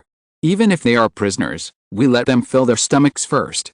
Lee G said so, and his smile was very sincere. The Iron Squad escorted Star-Lord and his party to the temporary dining area. Tony, Rogers and others looked at Lee G in confusion and asked, "What are we eating? Shouldn't we ask them where they are from first?" Lee G shook his head and said, "Don't worry, you can ask them slowly later. Because the hot pot will not taste good if it gets cold. Is the Maenglong hemorrhoid cream ready, Dr. Hank?" Dr. Hank pushed his black-framed glasses and said, "It's ready and can be used at any time." Because only Lee G and Dr. Hank knew about this little plan at the beginning, other people in the Illuminati couldn't figure out what the two were talking about. Everyone asked in confusion, "What? What are you talking about?" Lee G clapped his hands and said, "It's just delicious food. It's the top-notch delicacy made with Mexican devil peppers, Sichuan de Hongpao peppers from China, and turkey noodles from South Korea as seasoning. Super spicy hot pot with turkey noodles. People who love spicy food will love this dish." Dr. Banner couldn't help but start to saliva just by hearing the names of the ingredients mentioned by Lee G. It was not because he was greedy, but because he knew how much stimulation these things would bring to him after entering his mouth. No, it's not just the mouth. It should be said that it's very stimulating from top to bottom, from beginning to end. So Dr. Banner couldn't help swallowing his saliva and said, "Are you so sure that these people can eat spicy food?" Lee G shook his head, "I'm not sure." Dr. Banner held his forehead, "Then you make these things for them to eat." Lee G said righteously, "I have processed these ingredients. They are not spicy when you put them in your mouth. The spiciness is in the later stage, and you will feel it after you finish eating. And didn't I prepare Maenglong hemorrhoid ointment? Don't worry." Lee G said this with confidence. Chapter 893 Thoughts on Asymmetric Warfare. Are all of you Earthlings perverts? Oh my god. Gamora roared at Star-Lord. If her laser sword was still here, she would definitely chop the handsome man to death. Even if this man was her boyfriend and the leader of the team. Unfortunately, Gamora didn't have a laser sword in her hand. It had been confiscated by the legendary blacksmith. Even if she had a laser sword, she wouldn't have any strength to chop Star-Lord Quill. Because the continuous diarrhea had exhausted her whole body's strength. There is an old saying, even a hero can't resist 3 diarrheas. It means that if you have diarrhea 3 times in a row, even Thanos will have to kneel. If Thanos has to kneel, then Gamora and the others will naturally kneel too. Not only Gamora, but also Drax the Destroyer and Rocket Raccoon are the same. Star-Lord is now sitting on the toilet and doesn't want to get up. Because as soon as he buckles his belt, he will immediately have a torrent of urges to defecate. Forget it, it's so troublesome to take off and put on pants, so just spend the day on the toilet. Star-Lord Quill thought so. Of course, as for why Star-Lord Quill and the others had diarrhea? Of course it was because of the spicy hot pot turkey noodles. Li Ji's cooking skills are beyond doubt, and his cooking is definitely delicious. So the group of people who were just entertained by the Illuminati ate and drank in the restaurant. And Gamora also praised, the food on Earth tastes good. What are these ingredients called? She pointed to a portion of tripe and money tripe and asked. Quill shook his cheeks and ate hard, and had no time to answer Gamora's questions. Because he didn't know it either, but as long as it tasted good, it was fine. As for what the food was called? Is it important? When Star-Lord Quill lived in the United States as a child, Chinese food was not yet widely popular in the United States. Except for the Jews going to Chinese restaurants to eat at Christmas, which became the mainstream, many Americans would order Chinese food when ordering takeout. The most ordered dishes are Li Hongxiang's offal, this is really not an insult, and General Tso's chicken, and a stir-fried stew, actually stir-fried pork with bean sprouts and some other seasonal vegetables. There are also fried boneless chicken strips called fried camel humps, although it is really hard to associate boneless chicken strips with camel humps. Star-Lord has never heard of Sichuan hot pot. In his childhood, he thought the best food was the signature Potato King sold by the Potato King and the non-signature Xianjiao double-layer royal burger sold with it. He originally planned to go to the Potato King to have a big meal after returning to Earth, because it was really difficult to eat food that suited his appetite during his travels in other universes. For more than 20 years, Star-Lord Quill has been hungry and full. Sometimes, in order to fill his hunger, he simply eats simple nutritional meal replacements. A kind of porridge without any taste. A small bowl meets the needs of a day, because the taste of nutritional meal replacements is much better than the so-called special foods provided by many planets. When Quill was a child, he heard that Britain was a desert of food, producing all kinds of horrible dark cuisine. But after wandering in the universe for decades, he now hates fish and chips, salted fish cakes and sheep's blood at all. Quill ate with all his might. Even someone who had eaten Earth food when he was a child was eating so enthusiastically. His teammates ate in an even more disgusting way.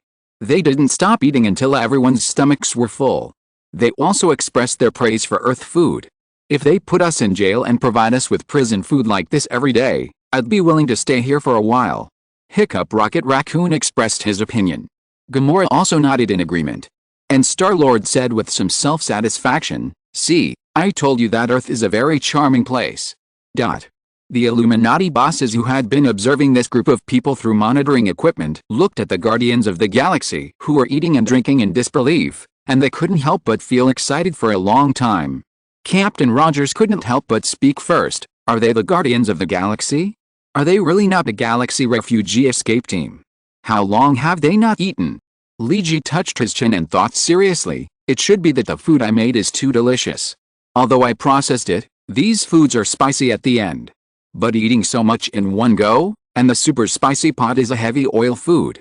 So many peppers and so much oil, wait a while. Tisk tisk tisk. Li Ji's tone was self-explanatory. Everyone couldn't help but roll their eyes at Li Ji. You made this thing. But because of this group of people eating and drinking, the Illuminati bosses were also hungry. But because time was short, Li Ji could only make a fried pasta temporarily. Well, it's not the Italian way to make pasta. There is no green sauce, white sauce, red sauce or anything like that.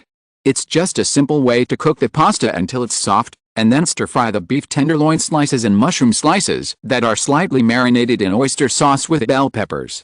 Add some garlic slices and black pepper for seasoning. It's a bit like Cantonese fried rice noodles, but not exactly like it. Is it probably a combination of Chinese and Western? Although it's not fish and fowl, it tastes surprisingly good. Oyster sauce beef goes well with pasta. It tastes like a more chewy fried rice noodles with beef and oyster sauce. Everyone ate fried rice noodles, fried pasta while watching Star-Lord and others sitting there burping. Liji heard Star-Lord and others praising the Earth, and he suddenly thought of something. He turned his head and looked at Thor while holding the plate of fried noodles, pasta, and asked, "Thor, you have been to many places. What do you think of the food on Earth?" "Great, very great. You can see from my body shape." Thor pulled the fat on his waist with his hand. "Forget it, I don't want to see it." Liji silently looked away and continued, "I have never asked you seriously, Thor. What do you think of life on Earth? Is it different from other places?" Liji asked seriously while holding the plate of fried pasta and taking a bite of noodles. Because he just thought of a small problem. He seemed to have caught a small inspiration through the performance of Star-Lord and others, but it was just a tale. He needed more information and thinking to enrich this inspiration. "If I have to say, it is that the Earthlings know how to make themselves happy." Thor thought for a while and replied, "The Earthlings know how to have fun for themselves. Jason, you have been to Asgard, and you have seen how we celebrate joy. Dancing, fighting, a lot of drinking and barbecue, and singing epics. I am not saying that this is not good, but it is inevitable that it will be a little monotonous after a long time. The entertainment on Earth is obviously richer, and the diet is more diverse." Thor's words made Liji nod. Liji has been in Asgard for a while, and what Thor said is indeed good. Just using food as an example, except for the fruits and vegetables that are specialties of Asgard. Just talking about cooking, there are generally two types of food cooking in Asgard, various barbecues and various stews. Of course, these two cooking methods have been brought to the extreme in Asgard, and the food they make is very delicious. Liji absolutely does not deny this, and he does not think that his level of barbecue and stew is better than that of the masters of Asgard. But no matter how delicious the food is, it will inevitably feel monotonous if it is repeated over and over again. Liji picked up a piece of beef with oyster sauce from the plate and threw it into his mouth, his brain thinking rapidly. Oyster sauce was invented in Guangdong. Liji still remembers a joke that was circulated in China with a bit of regional blackness, which was about Cantonese people. "There is nothing that Guangdong people don't eat except airplanes with wings, tables with 4 legs, and submarines that swim in the water." Although it is a bit regional black, it can be said to some extent that Guangdong people are indeed omnivorous. Many things that seem inedible in other places are used by Guangdong people to cook. And why is this? Probably because Guangdong was poor in ancient times. There are few plains in Guangdong, and there are many saline alkali lands near the sea. There is a lack of innate conditions for large-scale reclamation of farmland. If we only rely on the grain production of the province, everyone will starve to death. In ancient times, transportation was not convenient, and the price of food from other provinces in Guangdong must be very expensive. In order to fill their stomachs, the ancestors of Guangdong began to look for everything that could fill their stomachs. No matter whether the thing looks ugly or disgusting, as long as it can fill the stomach and not make the stomach sick, it is a good thing. So in this case, the people of Guangdong developed a variety of dishes that look incredible in other regions. Many people think that things that are not edible at all are served on the table by the people of Guangdong. This is a kind of flexible development under the condition of relatively scarce resources. In other words, it is easy to understand, change when you are poor, and change when you are successful. This eating habit has been passed down for hundreds of years until modern Guangdong. Liji has been thinking about one thing, that is, how to make the Earth civilization gain a foothold in this Haohe Star River. Because he and other people in the Illuminati are very clear about the existence of alien civilizations.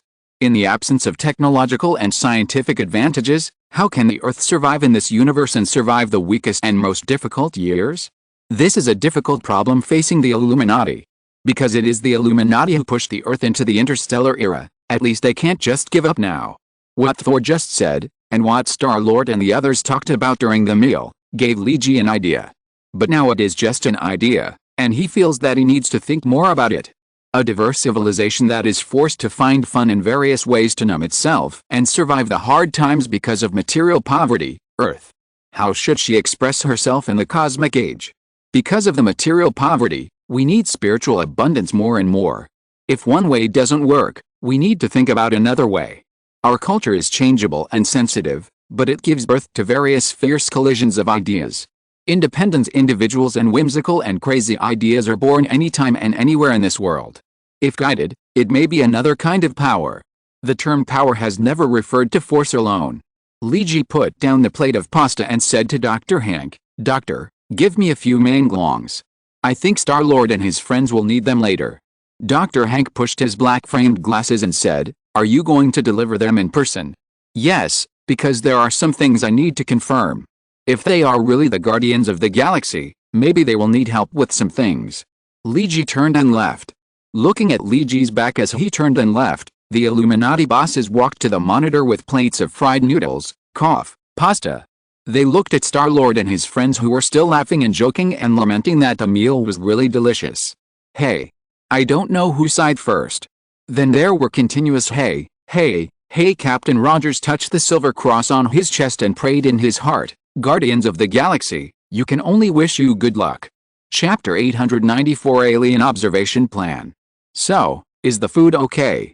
When Luigi asked Star-Lord like this, Star-Lord Quill had an urge to kill the man in front of him. Quill gritted his teeth and said, what do you think? Luigi touched his chin and said, seeing that you have all finished eating, it should be quite appetizing. As an Earthling, can't you eat spicy food? Star-Lord was really embarrassed to say that he really couldn't eat spicy food. Now he felt a burning sensation from his stomach to his anus. Spiciness is a tactile experience rather than a taste.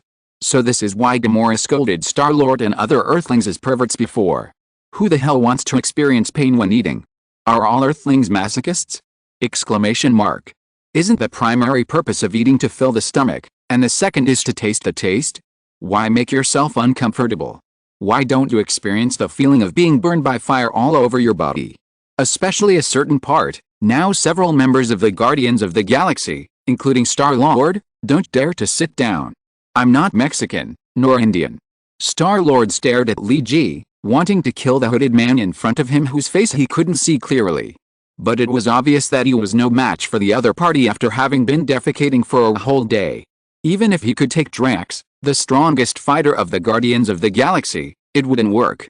Because the Destroyer was now lying on the bed groaning, and he was staggering when he walked. He ate a lot and defecated violently, causing him to stay in the toilet for too long, resulting in poor blood circulation. Comrade Luigi expressed his apologies for the experience of the Guardians of the Galaxy members and said, I'm really sorry. You said you were from Earth, and I thought you could accept the taste of Earth. It doesn't seem like that. Star-Lord didn't reply, he just stared at Luigi like that. Luigi waved his hand, this is a small mistake in our work. We will not provide such spicy food in the next meal. And I also brought you a healing product. As he spoke, Luigi handed the prepared Manglong ointment to Star-Lord, this thing is good for your anus. Just apply it on the place where you feel uncomfortable. It is for external application, never eat it. Star-Lord Quill was skeptical about the Manglong hemorrhoid ointment that Luigi brought, but he still took it. Because now everyone can only sleep on their stomachs. So what if this ointment really works? However, Star-Lord just caught a detail from Luigi's words, the next food? What do you mean? Are you going to imprison us? This is the situation that the Guardians of the Galaxy least want to foresee. It was supposed to be a happy journey home, but it turned out like this. And speaking of it, Star-Lord has an important message to report to the Earth.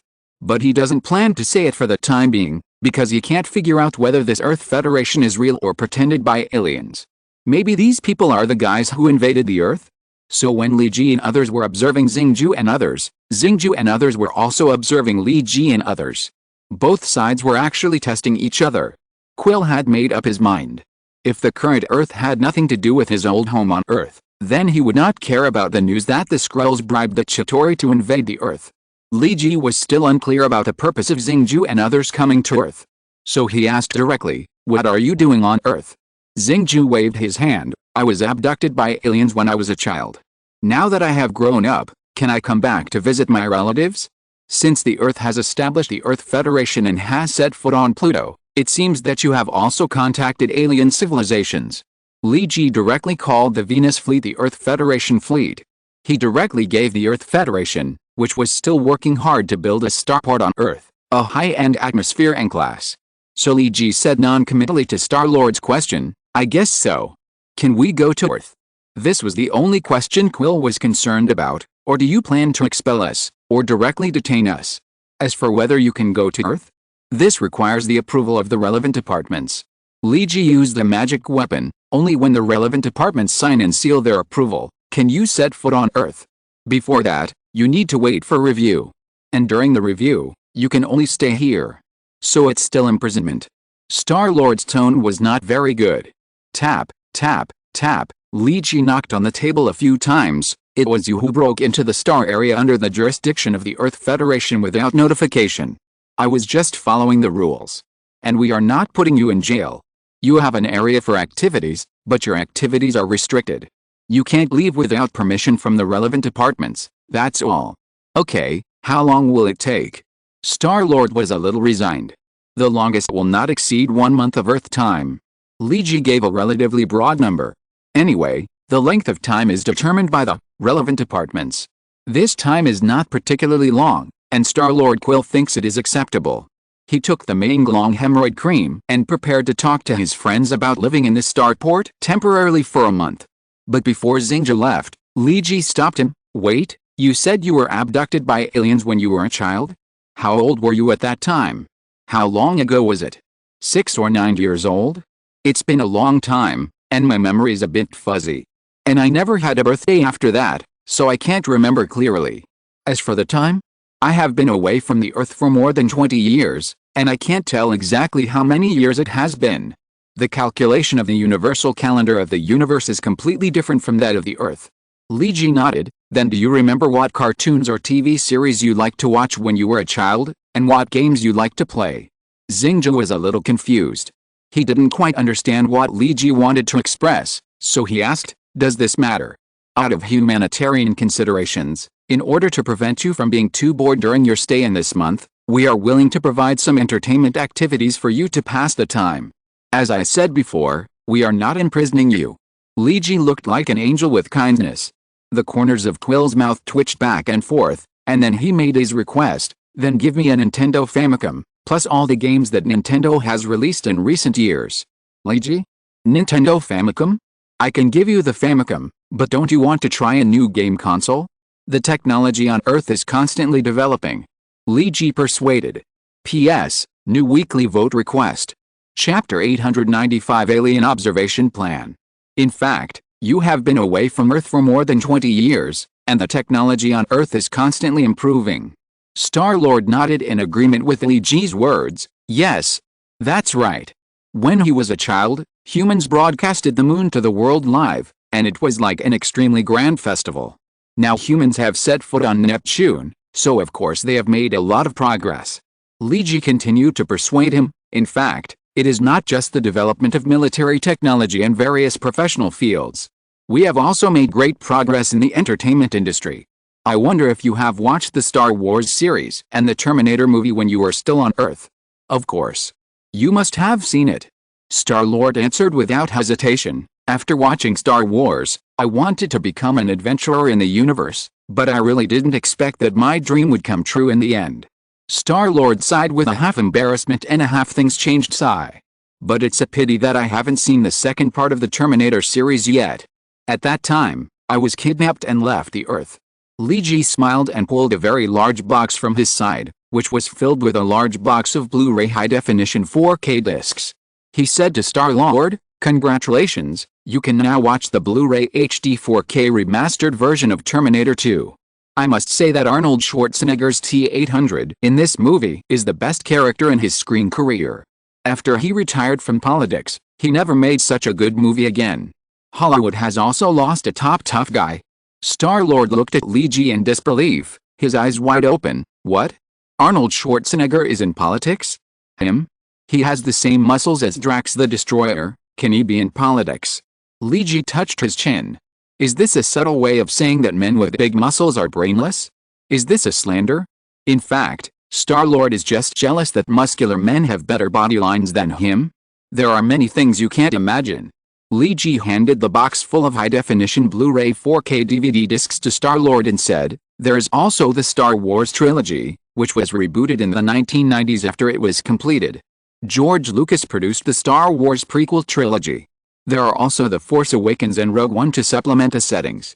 You can watch them as extras. In order to make your life less boring while waiting for approval, I specially selected some good movies from the past 20 years. Titanic is suitable for watching with your girlfriend. And there is also the live-action movie Transformers, and HBO's classic war TV series Band of Brothers. Lee Ji said this while flipping through the covers of these DVDs. There are also Game of Thrones, Downton Abbey, Sherlock Holmes, Gladiator, 300 Sparta, Spartacus, Blood and Sand. Of course, if you want to relax, there are also various anime works. For example, Naruto, One Piece, etc. Lee Ji's big box was too full, and he couldn't even fully introduce how many discs were in the first layer.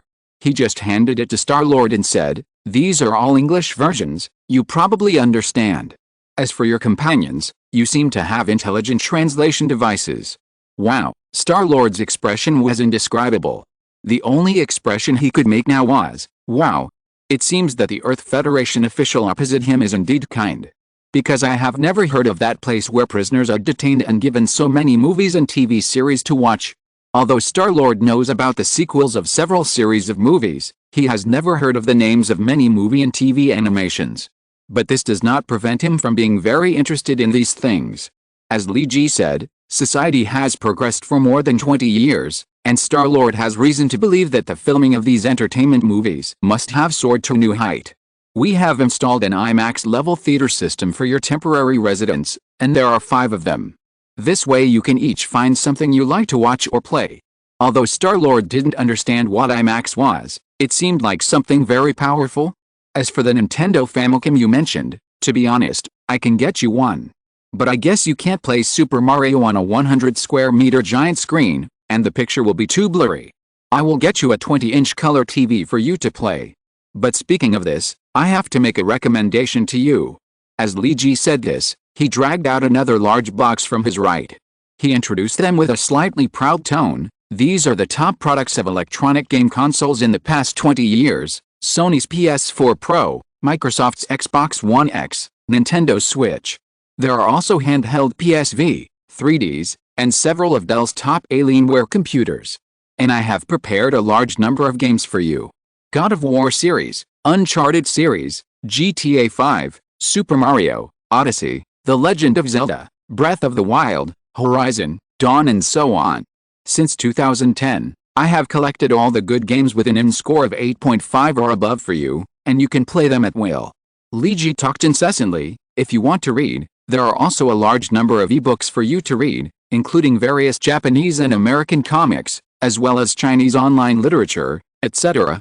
If your smart translation device is not very effective, we can help translate together. Star-Lord was still dizzy when he dragged 2 large boxes away. When did the Earthlings become so enthusiastic? Temporary detention actually gives so many benefits? Let the prisoners have fun at will? Even the hooded man just now said that he could find some very good albums for Star-Lord in recent years. But at the same time, he also regretfully told Star-Lord that Michael Jackson had passed away a few years ago. Star-Lord felt very sad about this. Even after Star-Lord left, Lee Ji began to use a computer to record and classify recipes and menus, as well as various beverages and alcoholic beverages on Earth. He planned to make a very detailed list for the Guardians of the Galaxy to choose from. Tony Stark didn't quite understand what Lee Ji was up to, so he raised his own question. Are you going to treat them like masters? I haven't seen you care so much about anyone. I'm afraid you haven't cared about Master Lan like this before. No, I care about her much more than this, but there's no need to show it to you. Lee Ji answered Tony's question without even looking up. As for why we do this? Don't think that we are treating them like masters again. In fact, we are conducting a very serious social observation experiment. Lee Ji was quickly handling the work in his hands, and his expression was very serious. There was no such heartless feeling as when he was chatting happily with Star-Lord just now. And Lee Ji's words also aroused the curiosity of the Illuminati leaders.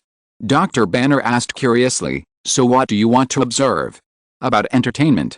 In fact, Thor and Star-Lord just now inadvertently revealed a very subtle detail.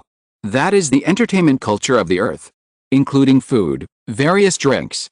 There are also various entertainment items. These things are lacking in other civilizations. Lee Ji tapped the keyboard and pondered for a while. No, it should not be said to be lacking. It should be said that they are not as diverse as the Earth. They seem to be relatively single. In fact, communication with alien civilizations is inevitable. When we may be lagging behind in technology, Science and other aspects. How can we gain a foothold in this vast universe? Liji stood up and pointed to the dark universe outside the starport and said, "This dark universe is like the quietest deep sea. No one knows what is hidden in it. Our civilization is nothing more than a shabby sampan sailing on this endless deep sea. We don't have a 10,000-ton ship, no strong ships and powerful guns. But we are now setting sail without hesitation, ready to find our own new world in this endless dark sea. Our civilization has always been full of hardships, and this kind of suffering is often not brought by extraterrestrial civilizations, but created by ourselves. Although we kill each other and fight for a few resources.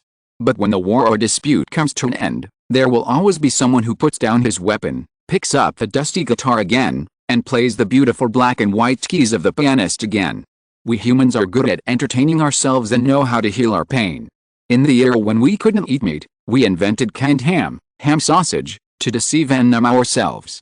When we cut a pink ham into slices and put it on a white porcelain plate, we always say, "Look, life is not that difficult, I can still eat meat, right?"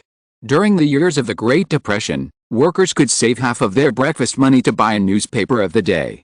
They comforted themselves with the serialized stories in it. Or they read the jokes in it for fun. Although they were hungry, life was not so difficult when they could laugh. Note, let's say Venezuela's economy has collapsed. There's almost nothing to buy in their supermarkets, and riots happen all day long. But there are still people living in this turbulent country, using their remaining passion for life to make games. Because when we focus on something we are interested in, maybe the sound of gunfire not far away won't seem so scary. The universe is huge, and we are small.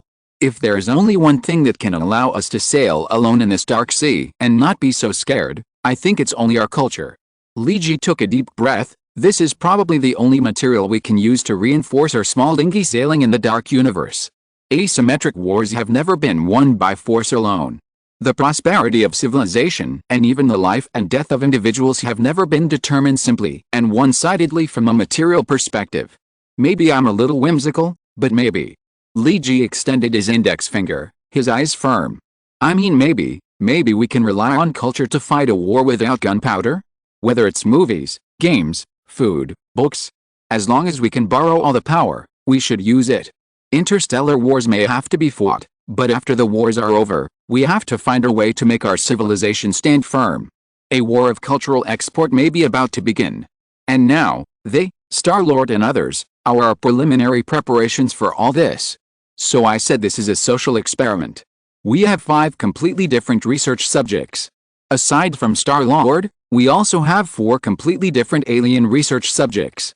Liji looked at Professor Charles and said, "Professor, please, you are an excellent sociologist and behaviorist. I think you have to track and observe these people during this period, what they like, what they hate, and what they pursue. Only when we have obtained enough data can we use our cultural cards when facing other similar alien civilizations in the future." Note, the previous text of this book mentioned through the dialogue between Dr. Banner and Katyusha that the Great Depression before World War II was an inexplicable period of prosperity for the American publishing industry. People escaped the depression of reality through virtual stories. Chapter 896. Friend, have you heard of Amway? What did you bring back? Gamora was a little curious about the 2 big boxes that Star-Lord brought back. Bang! Star-Lord put the 2 big boxes heavily on the ground. He let out a long breath. The people on Earth nowadays are so enthusiastic. They actually brought so many entertainment products for themselves and others to kill time. Facing Gamora's question, Star-Lord smiled very proudly. These are all kinds of entertainment products specially prepared for us by my fellow Earthlings who are afraid that we will be too bored while waiting for entry inspection. There are movies, games and so on. Are those the things you use to deceive yourself? Gamora said rudely. Just as she was talking, a team of steel-armored soldiers came in with various game consoles, computers and other supporting electronic entertainment equipment. Put it here, yes, put them all here and I will sort them out later. Star-Lord cleared a place for these game consoles and entertainment equipment. He looked very enthusiastic. Rocket Raccoon was curious about these electronic products. He picked up a high-end PS4 controller and asked Star-Lord curiously, "What are these electronic devices used for?" Star-Lord said with excitement on his face, "For playing." Rocket Raccoon shook the PSV controller and seemed to want to take it apart. But Star-Lord snatched the PSV away before he could do it. Rocket Raccoon rubbed his sharp canine teeth with his sharp nails and said, "Play? I mean what they were invented for." Although the display method seems to be relatively backward, the manufacturing process is still acceptable. Although some civilizations are already very developed, the things they produce always feel a bit stupid, big, black, and even disgusting. The things you make on Earth look relatively delicate. I just don't know what their actual use is. Play. Star-Lord reiterated again, these are used to play video games. Do you understand? Video games? Is it like your broken football game console? Rocket Raccoon said in disbelief, looking at the pile of electronic products. Not exactly, these things are more advanced. Much better than the game console I played at that time. Star-Lord said in an incredible dreamy tone, do you know how many good things I have missed over the years? Game Boy, GBA, PSP, NDS, etc. And these are all popular entertainment devices on Earth now. Gamora walked to the side of Star-Lord and picked up a PS4 Pro to look at it carefully. She turned it on before Star-Lord could react. Then after observing it for a while, she said, although the internal structure is still relatively primitive and simple, the external packaging is well made. There is a kind of, Gamora didn't know how to describe it, she always felt that something was wrong. It has quality. Star-Lord helped her say it, it's a feeling of quality, right? Last time when we helped the Golden Priestess get their high-tech batteries, the packaging they made was just like this, right? Yet, Gamora now understood what made her feel wrong. You said these things are all for fun? No other use. Star-Lord thought for a while, I guess so, these things are all for fun.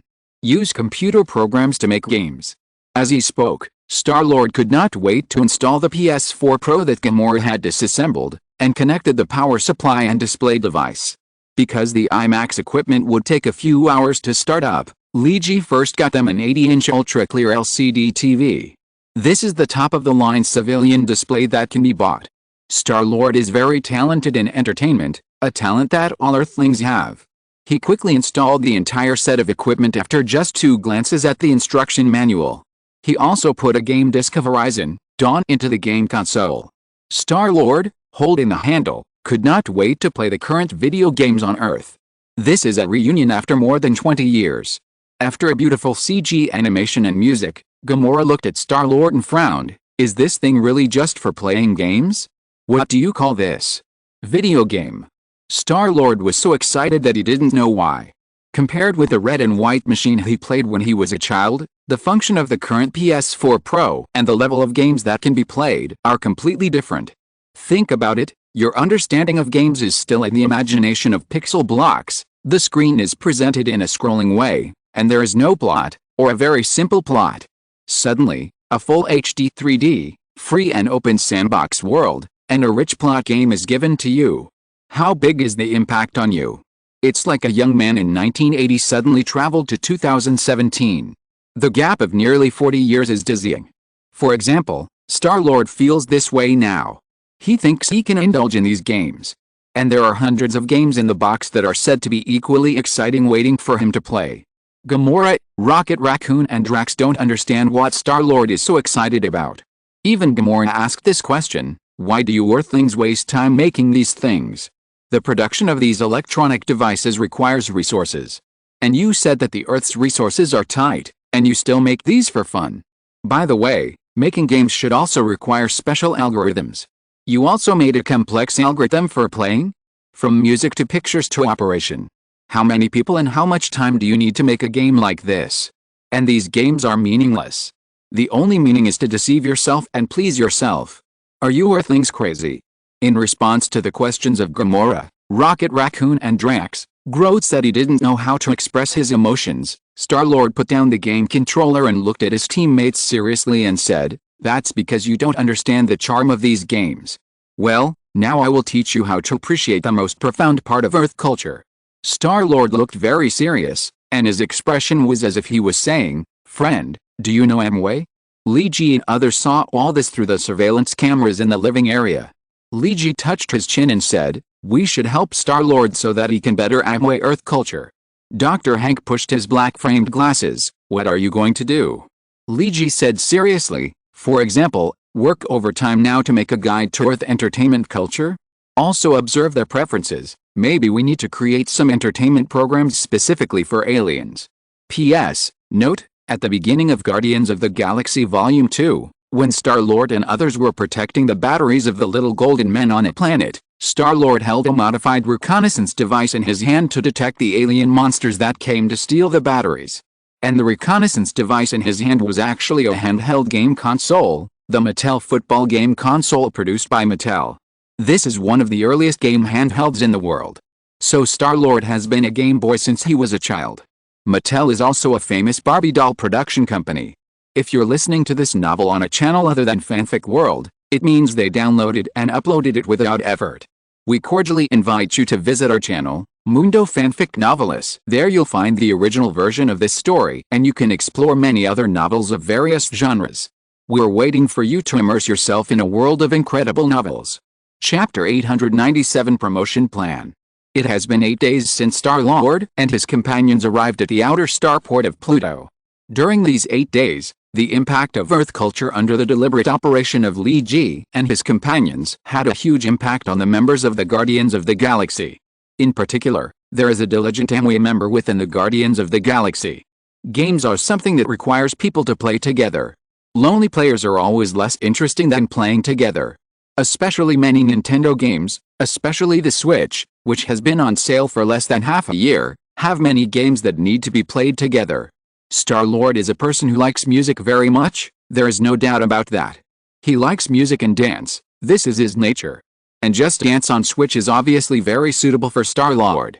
But this kind of game is very boring to play alone, so he must pull Gamora, Rocket Raccoon and Drax to play together to make it interesting. As for Groot, his body is too stiff and not suitable for twisting his body. Although Just Dance requires various shameful actions, sometimes it makes people feel very embarrassed. But after really playing it, the members of the Guardians of the Galaxy said that it was actually quite fun. Because everyone can see each other's embarrassing moments, it helps to strengthen the harmony within the team. Li Ji later brought Taiko no Tatsujin over for the members of the Guardians of the Galaxy to try out. This kind of music rhythm game that combines physical interaction is very suitable for everyone's appetite. Rhythm. Star-Lord and Gamora were playing the difficult level Taiko no Tatsujin Gear no Yu in pairs. Star-Lord said to Gamora, "It's not about how fast you play, you need to master the rhythm. You need to hit the drums, you need to hit at the points of the scale. The difference between the dong and the ka must be clear. I know, can you focus on the rhythm on your side? If we continue to lose points, this performance will fail." Gamora was very focused, she didn't even turn her head to look at Star-Lord Quill. "Whoever has fewer points later will go to play rugby with Drax, do you dare to bet?" Gamora said this with a little provocation. Star-Lord raised his left eyebrow and responded in the same provocative tone, "Don't regret it. Thank you for your hard work. This is the hot bun I just brought from my family's store in Chinatown. It's still hot." Li Ji, who had just returned from Earth to Pluto Starport, greeted Professor Charles, who had been on duty at the Starport recently, and handed the bun to the professor. "There are beef fillings, pork fillings, and mutton fillings and prawn fillings. Thank you, I'm just hungry." Professor Charles was not polite. He skillfully picked up a hot bun with chopsticks and took a bite. It was filled with mutton and onions, and a small amount of shredded carrots was mixed in it. It tasted like the milky flavor of mutton and the sweetness of onions and carrots. It tasted very good. The hot dough locked the soup of the mutton filling very well. The thin layer of dough was soaked in the mutton juice, and it was full of meat flavor when eaten.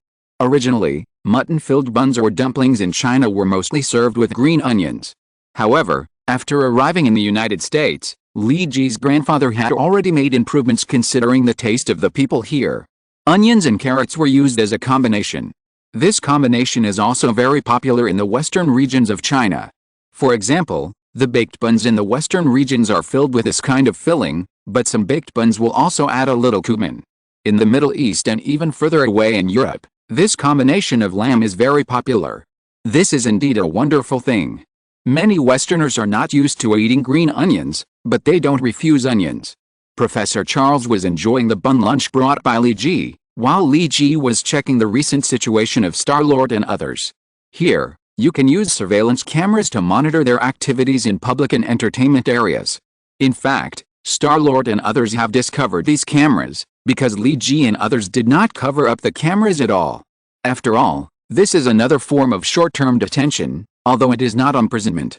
Moreover, the Earth Federation, that is, Lee Ji and others, provided the Guardians of the Galaxy and others with a very high standard in terms of supplies.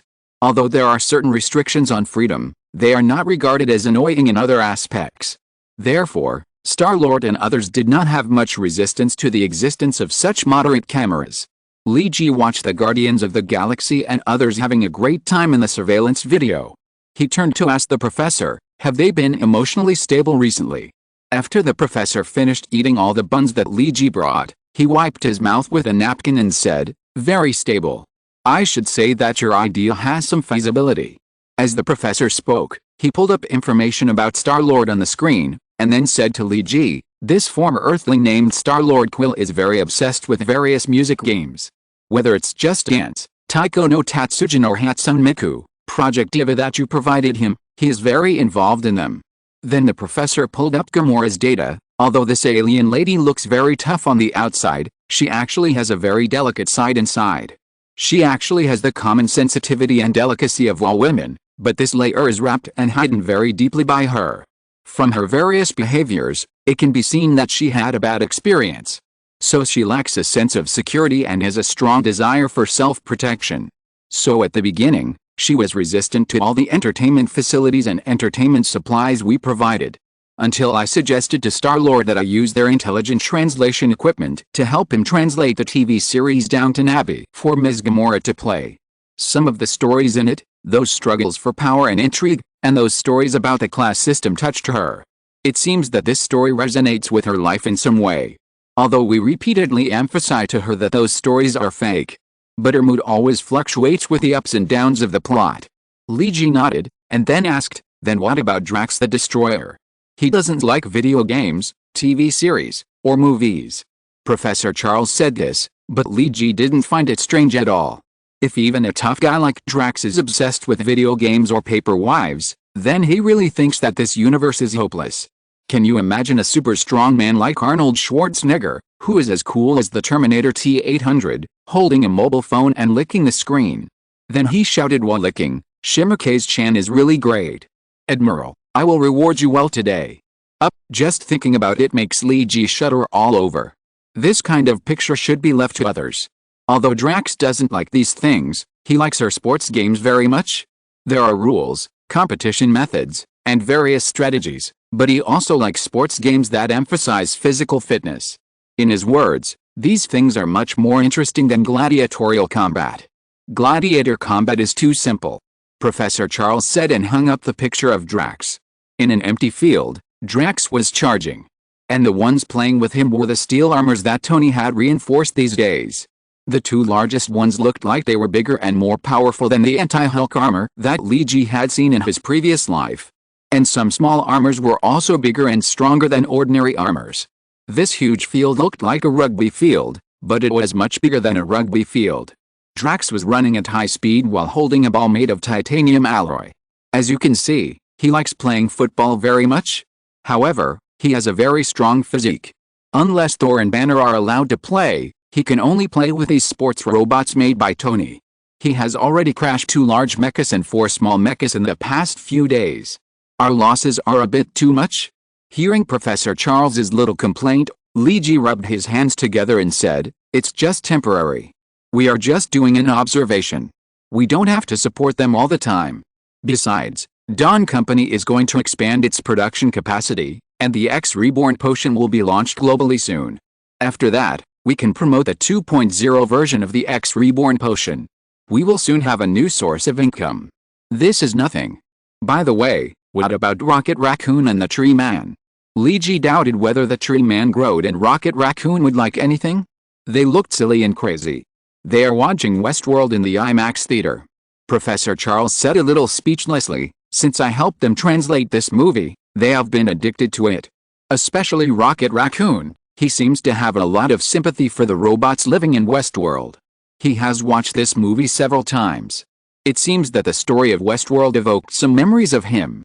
Note, Rocket Raccoon is a modified animal in a certain universe mental hospital. The original purpose was to train to be a nurse in the mental hospital, unlike Downton Abbey, which has already been completed. Westworld currently only has the first part, and it is not known when the second part will be broadcast. Now Rocket Raccoon is mumbling every day. He seems to be cursing the director of this TV series or something. It seems that if he has the opportunity to go to Earth, he will go to Earth for more. Leiji thinks that if Rocket Raccoon goes to Earth for more, it will not be a pediatric project like mailing razor blades in an envelope. His particle beam gun is not vegetarian. Fortunately, he is a director who urges for more American TV series.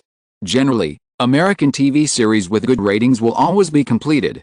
If he was obsessed with online novels from a certain place in China, which were full of authors who said that they would become eunuchs if their roots were cut off, who knows how many people Rocket Raccoon would have to kill. Leiji touched his chin and said, "So our culture still has a certain influence and appeal." Professor Charles nodded and said, "That's right, but we have too few observable objects now. If we can expand the objects of observation, it will be even better." Leiji agreed with what Professor Charles said, so he immediately replied, "Yes, but we are only in the first phase of the pilot. Only when the customers who try our services feel comfortable can we promote the services more." Professor Charles was a little confused. "What do you mean?" Leiji pointed to Gamora and Star-Lord, who were frantically beating the drums on the screen, and said, "Aren't the Guardians of the Galaxy non-staff members of the Nova Corps? Why not try to get them to recommend their colleagues in the Nova Corps? I heard that the Nova Corps is the most powerful armed organization in the entire galaxy. It can confront various forces head-on and is not inferior to them. And the most important thing is that the Nova Corps is at least a fair organization. They are more like the United Nations peacekeeping force. I learned this through Sam's story and some information from Thor. In this case, why don't we try to provide some logistical services for the Nova Corps? I think the soldiers who fought bloody battles always need to rest. We can provide a variety of cultural and entertainment facilities for them to relax during their rest, right?" Leiji smiled. "As long as they like it, Earth can even sponsor a batch of cultural products, movies, TV, games for free in the early stage. There are also various sports equipment. We can even design new game modes and sports methods according to their needs. What are our strengths? Isn't it just to have fun for ourselves? Why not carry it forward? What if the members of the Nova Corps like these entertainment projects? What if they keep chasing the newer TV series, animations, and novels on Earth?" Leiji put his hand on Professor Charles' shoulder and said, "After all, it's good to lean on a big tree to enjoy the shade." Chapter 898, The Fallen Guardians of the Galaxy. After traveling around the galaxy for so many years, Star-Lord, including other members of the Guardians of the Galaxy, must say that this period of time on Pluto is the most comfortable stop in their entire adventure. Although it seems like being a prisoner. But the Earth Federation provides them with a variety of life and entertainment projects. And also provides them with a variety of food. Just the unmanned Guardians of the Galaxy, they actually provide at least 30 dishes, plus at least 5 soups and 3 desserts every day for them to choose from. They even provide organics, oil and various fertilizers for the tree man Groot. Of course, in fact, although Groot is a tree man, he is still a humanoid creature after all. He can get energy through the root system, but he still likes to eat with Star-Lord and others. The food provided by the Earth Federation is carefully made. In addition to the super spicy hot pot on the first day that caused discomfort to the members of the Guardians of the Galaxy, they can hardly resist the various dishes provided later. For example, Drax can't refuse the beef soup that is first roasted and then stewed. Gamora loves all kinds of ice cream and mousse cakes after dinner. Rocket Raccoon likes to eat all kinds of nuts, pistachios, cashews, etc., provided on the table. Everyone is very happy, especially the Earth Federation has been providing all kinds of drinks and beverages every day, including all kinds of juices, carbonated drinks, beer, white wine, red wine, etc. These are all for them to eat and drink. In addition, Leiji also got a spa, a fully automatic physiotherapy massage bed and other high-end leisure projects. Gamora lay in the spa bathtub, enjoying the warm water flushing her skin and the rhythmic water massage, and the fragrant candles lit on the side. She felt that she was about to melt. In front of her was an 80-inch TV, and the first season of Game of Thrones was playing on the screen. Life, maybe this is the real life? Gamora has been completely conquered. She thinks this kind of enjoyment is already top-notch. Think about her previous adoptive father Thanos. It seems to be very awesome. He is the overlord of multiple galaxies, controls all kinds of resources, and has the power of life and death over various forces. Looks majestic, doesn't it? But think about it, the seat under Thanos' buttocks is not even a leather sofa, nor does it have memory foam. It will not adjust the position to the most comfortable state according to your body shape. That thing is just a cold iron lump.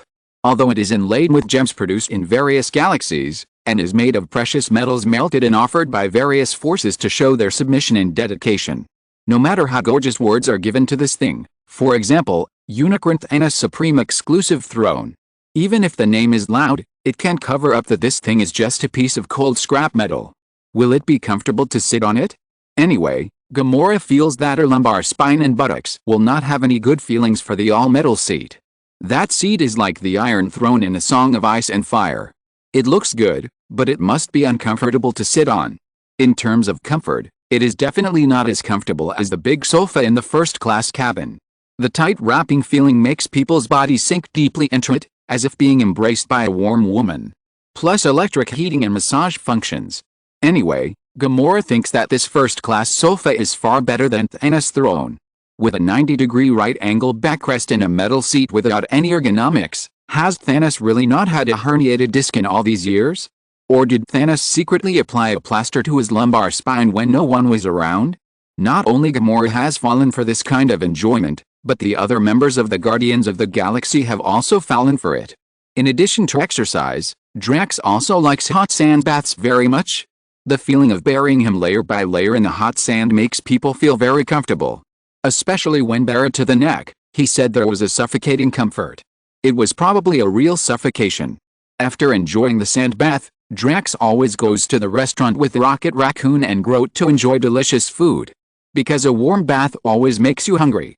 The aged M9 grade beef is grilled on the iron plate with top grade butter. With a sizzling sound, the instant contact between the high temperature butter and the surface of the beef makes the surface of the beef tighten instantly, locking the meat juice inside. Thyme and onion also enjoy the warmth of the butter on the other side and release their own aroma. These two only borrow the aroma and are not used in the dish. Finally, it is matched with mineral salt with richer taste and simple mushroom black pepper granules for simple seasoning. The tender and juicy steak is ready. After cutting the 2-finger thick steak, the color is ruddy. Because it has been aged, there is no juice, or some people say blood, rushing out after cutting the steak. The juice is locked tightly, and the inside of the meat is a beautiful pink. And Star-Lord is even more so. This guy has been completely addicted to the games and movies he has missed in these years. There are also various animations, such as Transformers, which he has not finished watching, and Saint Seiya. In the 1980s and 1990s, Saint Seiya had a huge influence in Europe and the United States. Leiji was even very generous and gave Star-Lord many third-party Transformers toys, because the genuine Hasbro Transformers were poorly made, such as Optimus Prime, Locke, Megatron, and Super Gauntrimale. Leiji also gave away a whole set of Saint Seiya cloth myth toys produced by Wanda. All the models of popular characters such as the God Cloth, Gold Cloth, 5 Little Strong Men, etc. This is considered a reward for Star-Lord. As for what the reward is? Of course, it is a reward for his unremitting efforts to promote Earth culture to his team members. Compared with what Star-Lord did, Leiji felt that this was a small amount of money. And there will be more promotional projects that may need Star-Lord to handle in the future. So it is necessary to give a little sweetness in advance. As for why give a model instead of money? Giving money is too tacky, isn't it? And they are the rocket team that travels through the galaxy. Cough. Guardians, why do they need money from Earth? Besides, they are all fans of the second dimension. Shouldn't they work for nothing to promote what they like? After all comic fans in the world are one family. It can be said that the days in Pluto Starport were the happiest days for Star-Lord and his companions. They even planned that if the other party did not drive them away, they could stay here forever. But a happy life is always short-lived. Life is never transferred by personal will. When the Earth Federation official, Leiji, said to Star-Lord in a serious tone, "Hello, Star-Lord, are you free? I want to talk to you." Star-Lord and his companions have realized that maybe it is time for them to leave this wonderful place where people linger. Should I cause some trouble so that they can lock me up for a longer time? Star-Lord thought seriously. On the other side, Other bigwigs of the Illuminati also gathered together, and they discussed a topic together, that is, will Li Ji's plan succeed? Is there really anyone willing to work for free? Chapter 899 What is coming will come. How have you been lately? Li Ji greeted Star-Lord like an old friend and invited him to sit opposite him. After sitting down, Star-Lord spread his hands, then gave a meaningful smile and said, "How should I put it? We're living very well, even a little too well. We've been living so well recently, whether it's playing or eating. To be honest, this is the most leisurely time I've had in my decades of life. Sometimes I even suspect that I'm dreaming. Are the things I'm experiencing real? Or have I actually been captured by some high-tech aliens, and then they implanted some false memories into my brain?" Li Ji asked with his fingers crossed. "So? Do you think you were captured by aliens and dreaming? Or is all this real?" Star-Lord laughed when he heard this, and his smile was very bright. "It should be true. Because these things, these entertainment projects and foods with Earth characteristics, and so on, can only be born on Earth. This kind of culture cannot be imitated by other civilizations. This has nothing to do with the level of science and technology. It is simply a cultural heritage formed by countless intersecting coincidences in the development of the Earth. Only countless coincidences can interweave the inevitability we see today." I think this sentence makes a lot of sense. Star-Lord spoke very logically and had a clue. It is totally impossible to tell that he is the usual little prince who dances awkwardly. Li Ji tapped the table lightly with his index finger. In fact, after so many days of close observation of Star-Lord and others, the leaders of the Illuminati can basically be sure that these people are not disguised goblins. Because their DNA can be extracted from the game equipment they played and the food left over. Through DNA comparison analysis, it can be analyzed that they are completely different from goblins. These people should be the real guardians of the galaxy, so Li Ji thought of influencing the boss, the Nova Corps, through the guardians of the galaxy. Although Star-Lord has not returned to Earth yet. But in fact, he has already made up his mind.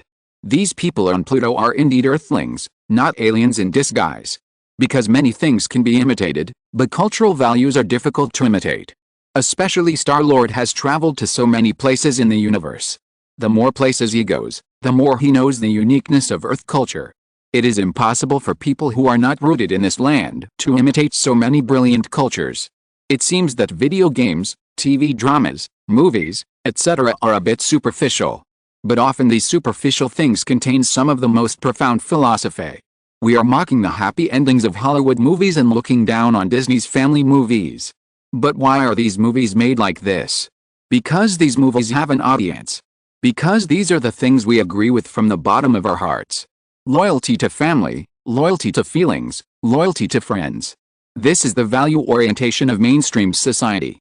There are also many games that convey the same feelings, and even because of the expansion of the game, the thoughts become more diffuse.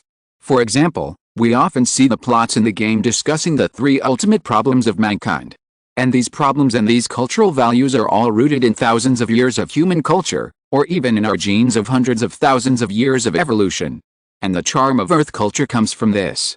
So Star-Lord is actually much less wary of Li Ji and others. Because so far, Li Ji and others have not shown any malicious attitude. So Star-Lord's attitude towards Li Ji's questioning is much better now. He is willing to communicate more deeply, and he has decided to pass on the important information he has to Li Ji and others. Because he didn't trust them very much before, Star-Lord has never said that the Skrulls bribed the Chitauri to attack the Earth. But now it's time to say it. Because the sooner the Earth prepares for this, the better. If the Earthlings can now set up defenses around Pluto and can still quietly catch themselves, then there may still be a possibility of a war against the Chitauri. Li Ji was also knocking on the table, preparing to discuss the following issues with Star-Lord. How much does Star-Lord know about the goblins, and whether these people are warlike or not? And if Star-Lord and others are going to Earth, then they must reveal part of the truth. Otherwise, if he goes to Earth, I am afraid that he will not be able to connect the Earth Federation on Earth with the Earth Federation that they talked about on Pluto. Almost at the same time, the two of them spoke together, I say. The two of them shut up at the same time. Now it is not known who should speak first, or Li Ji gestured, indicating that Star-Lord should speak first. Okay, then I have something to talk to you about. Star-Lord said seriously, are you ready to let us enter the Earth now? Yes. But you need to abide by some treaties, and we can talk about these in detail later. Li Ji did not deny this. He was still thinking about how to better deal with the matter of Star-Lord and others traveling to Earth. Star-Lord's two thumbs circled under the stage. He frowned and said, "Actually, there is one thing I should have said a long time ago. But I was not sure of your authenticity before, so I didn't say anything." Li Ji responded with a nasal sound and motioned Star-Lord to continue. "Actually, I should have said it a long time ago. I came to Earth not just to visit my hometown. I have an important piece of information to inform the Earth's top leaders, so that they can prepare as soon as possible." Star-Lord unconsciously clenched his hands on the stage. Li Ji frowned and asked, "What is it?" "Not so good news for Earth. I said that my Guardians of the Galaxy are non-staff members of the Nova Corps. These days I have also explained to you the status of the Guardians of the Galaxy and the Nova Corps in the Milky Way." Star-Lord spoke quickly and in an orderly manner. "When we were on a mission, my team and I intercepted a message from the edge of the Milky Way towards the Andromeda Galaxy. It was sent by the Skrulls. The Skrulls are the main rulers of the Andromeda Galaxy." Star-Lord roughly talked about the characteristics of the Skrulls. Li Ji was getting more and more chilled as he listened. "Aren't these goblins?" Exclamation mark. Because Li Ji was wearing a hood that concealed his appearance, Star-Lord couldn't see that Li Ji's face was getting worse and worse. He just continued to say, "We have intercepted a piece of news that is very bad for the Earth. There are stranded Skrulls on Earth, and they seem to have suffered inhuman abuse. And now, they are asking for help from the Skrull home planet. The Skrulls are very domineering, almost certain. They will definitely come to rescue their compatriots. They may even have warships sailing. I am from Earth, so I have been paying close attention to these things after receiving this news. And in a subsequent mission, it was discovered that the Chitauri at the edge of the Milky Way had unusual movements. And according to subsequent news, the Skrulls have bribed the Chitauri to attack the Earth. They are a group of space pirates." Li Ji couldn't help but clench his fists. Sure enough, what is coming will come. It's just that this time it's in a different way. P.S. The book club will draw a lottery at 8 o'clock tonight, and the list of winners will be announced after the draw. There are only 40 minutes left to sign up. Chapter 900, Make the Earth Important. The Chitauri are coming to attack the Earth. This is the most important news brought by Star-Lord. Although Li Ji had read the story of the first part of Avengers in his previous life and knew that the Chitauri would attack New York. But the plot in the movie is completely different from the reality. In the movie, Loki, who has been lacking love for a long time, colluded with Thanos and helped the Chitauri open the space gate to cause the Battle of New York in order to prove I am the best. In the end, the Chitauri, who were so arrogant and could travel in the stars, died in hatred under the primary nuclear weapons of the Earthlings. And the advanced team left on Earth was also completely destroyed. But the story now is completely different from the movie. If we compare the two siblings, Loki and Thor, it is obvious that Loki is more favored. Thor is more like the one who is given away for recharging the phone bill. Just from the fact that Loki is covered with artifacts and golden light, the palace where he lives and even the tents where he lives when he goes on the expedition are all magnificent and noble. On the other hand, Thor has nothing in these years. Finally, there is a divine hammer, which was forbidden by Odin. It was just obtained recently. Moreover, this hammer is ugly. It is not as handsome as the sword of truth worn by Loki on her waist and the scepter of mind in her hand. If the two stand together, Loki is a white, rich and beautiful woman, while Thor is a country bumpkin. That's about the concept. In addition, Loki is now in power in Asgard, and Thor is willing to fight and be a general. But he wants to be the supreme leader? Forget it, he doesn't want to do it at all. It can be said that Thor has half withdrawn from the fight for the throne. So Loki has no reason to collude with Thanos or the Chitauri.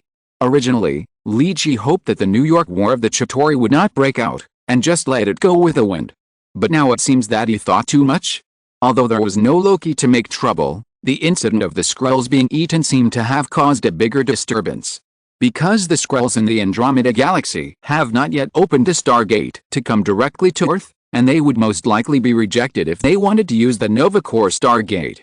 So they simply bribed the space pirates Chitauri to help them get revenge. The problem now is that the Chitauri have been repelled, but this does not mean that the Skrull problem has been solved.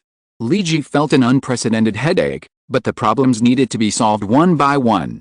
Li Ji stood up and began to pace in the room, walking slowly, one hand on his chest and the other hand supporting his chin.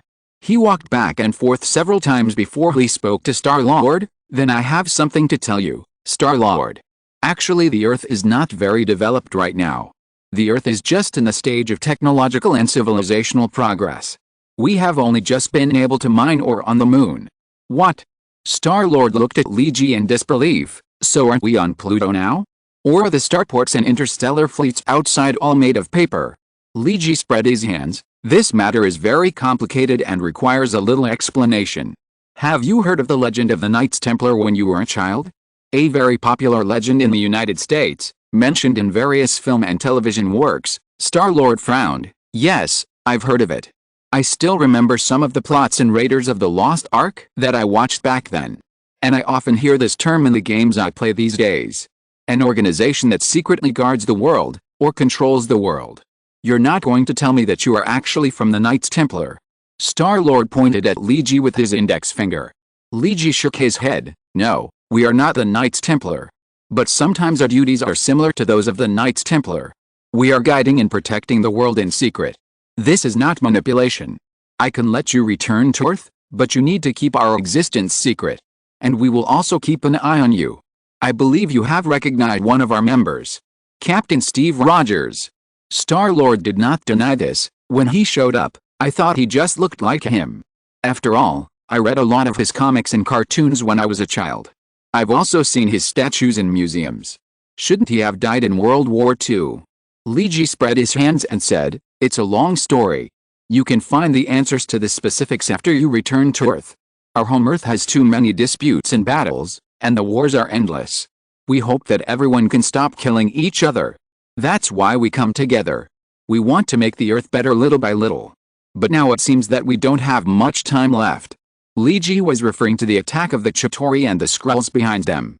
Star-Lord understood this, so he frowned and said, "What are you going to do? How much combat power do you have? How many large ships like that, referring to the Yamato-class battle cruise, do you have? I can provide you with specific information about the Chitauri." As an Earthling, Star-Lord still leans towards Earth. And this data is very important for the Illuminati's future plans. Li-Ji expressed his gratitude for this. But relying on this data alone is not enough. So Li-Ji asked, "Do you think it's easy for Earth civilization to gain a foothold in this vast universe?" Star-Lord answered without hesitation, "It's difficult, to be honest. In the Milky Way alone, several interstellar civilizations have perished in the years I know about. The Nova Corps has a basic rule that advanced civilizations cannot interfere with the development of civilizations below level 1. But for wars between interstellar civilizations, because of objective conditions such as living space and resources, as well as hatred and so on, the Nova Corps will only mediate. As long as there is no large-scale genocide, the Nova Corps will not intervene in ordinary wars." Star-Lord briefly summarized it. "To put it simply, the Earth has now reached the dividing line of level 1 civilization. If the Earth civilization is annexed by other civilizations, the Nova Corps will not intervene as long as there is no massacre other than war. This is the law of the universe. It is much more dangerous in the universe than living on the ground. The Earth civilization is likely to be annexed and enslaved by other more powerful civilizations. It's impossible for the Nova Corps to take care of everything. After all, the universe is huge, and even the Milky Way alone is huge. But if the Skrulls plan to march from the Andromeda Galaxy to the Milky Way to destroy a civilization in the Milky Way, the Nova Corps will deal with it, so you don't have to worry about it. The Chitauri are space pirates themselves, and as long as they dare to appear in the jurisdiction of the Nova Corps will take the initiative to destroy them." Li-Ji raised his eyebrows. It sounded like things were still likely to turn around. "The only thing to be afraid of is that the Chitauri have used some method to directly break into the vicinity of the Earth, like a large-scale jump. They have been cruising at the edge of the Milky Way. Multiple jumps can easily reach the Earth. As long as they avoid the observation of the Nova Corps and the Earth lacks defense capabilities, they can end the battle before the Nova Corps arrives." Star-Lord talked about the fighting style of the Chitauri. "This is why they are called space pirates. They always come and go without a trace. And their lair is also in a place that the Nova Corps cannot reach. Because we have reason to believe that the Chitauri are actually minions raised by Thanos." Li-Ji thought seriously. "In other words, if necessary, the Nova Corps will help the Earth." "Yes, but you can't expect too much. The Milky Way is so large, the Nova Corps can't always keep an eye on the Earth. Star-Lord shrugged and said, to put it bluntly, Earth civilization is not that important to Nova Corps. Bang! Leiji clapped his hands and said seriously, so what if the Earth becomes important to Nova Corps? Star-Lord Quill didn't react and asked, what do you mean? Leiji gestured to the public entertainment area of Star-Lord and others and said, I mean, what if the Earth is willing to contract the logistics and entertainment of the Nova Corps? We can provide the Nova Corps with a variety of Earth delicacies in advance, as well as games, movies, TV, comics, novels, etc. Quill, I want you to do us a small favor. Tell us what the members of the Nova Corps like, and we can customize it for them. Leiji said in a firm tone, with a gleam in his eyes. End of this chapter. Thank you very much for reaching the end. Don't forget to like. Looking for more exclusive content and immediate access? Subscribe to our Patreon. Remember, every like, subscription, or donation encourages us to continue. Thanks to everyone. See you in the next video.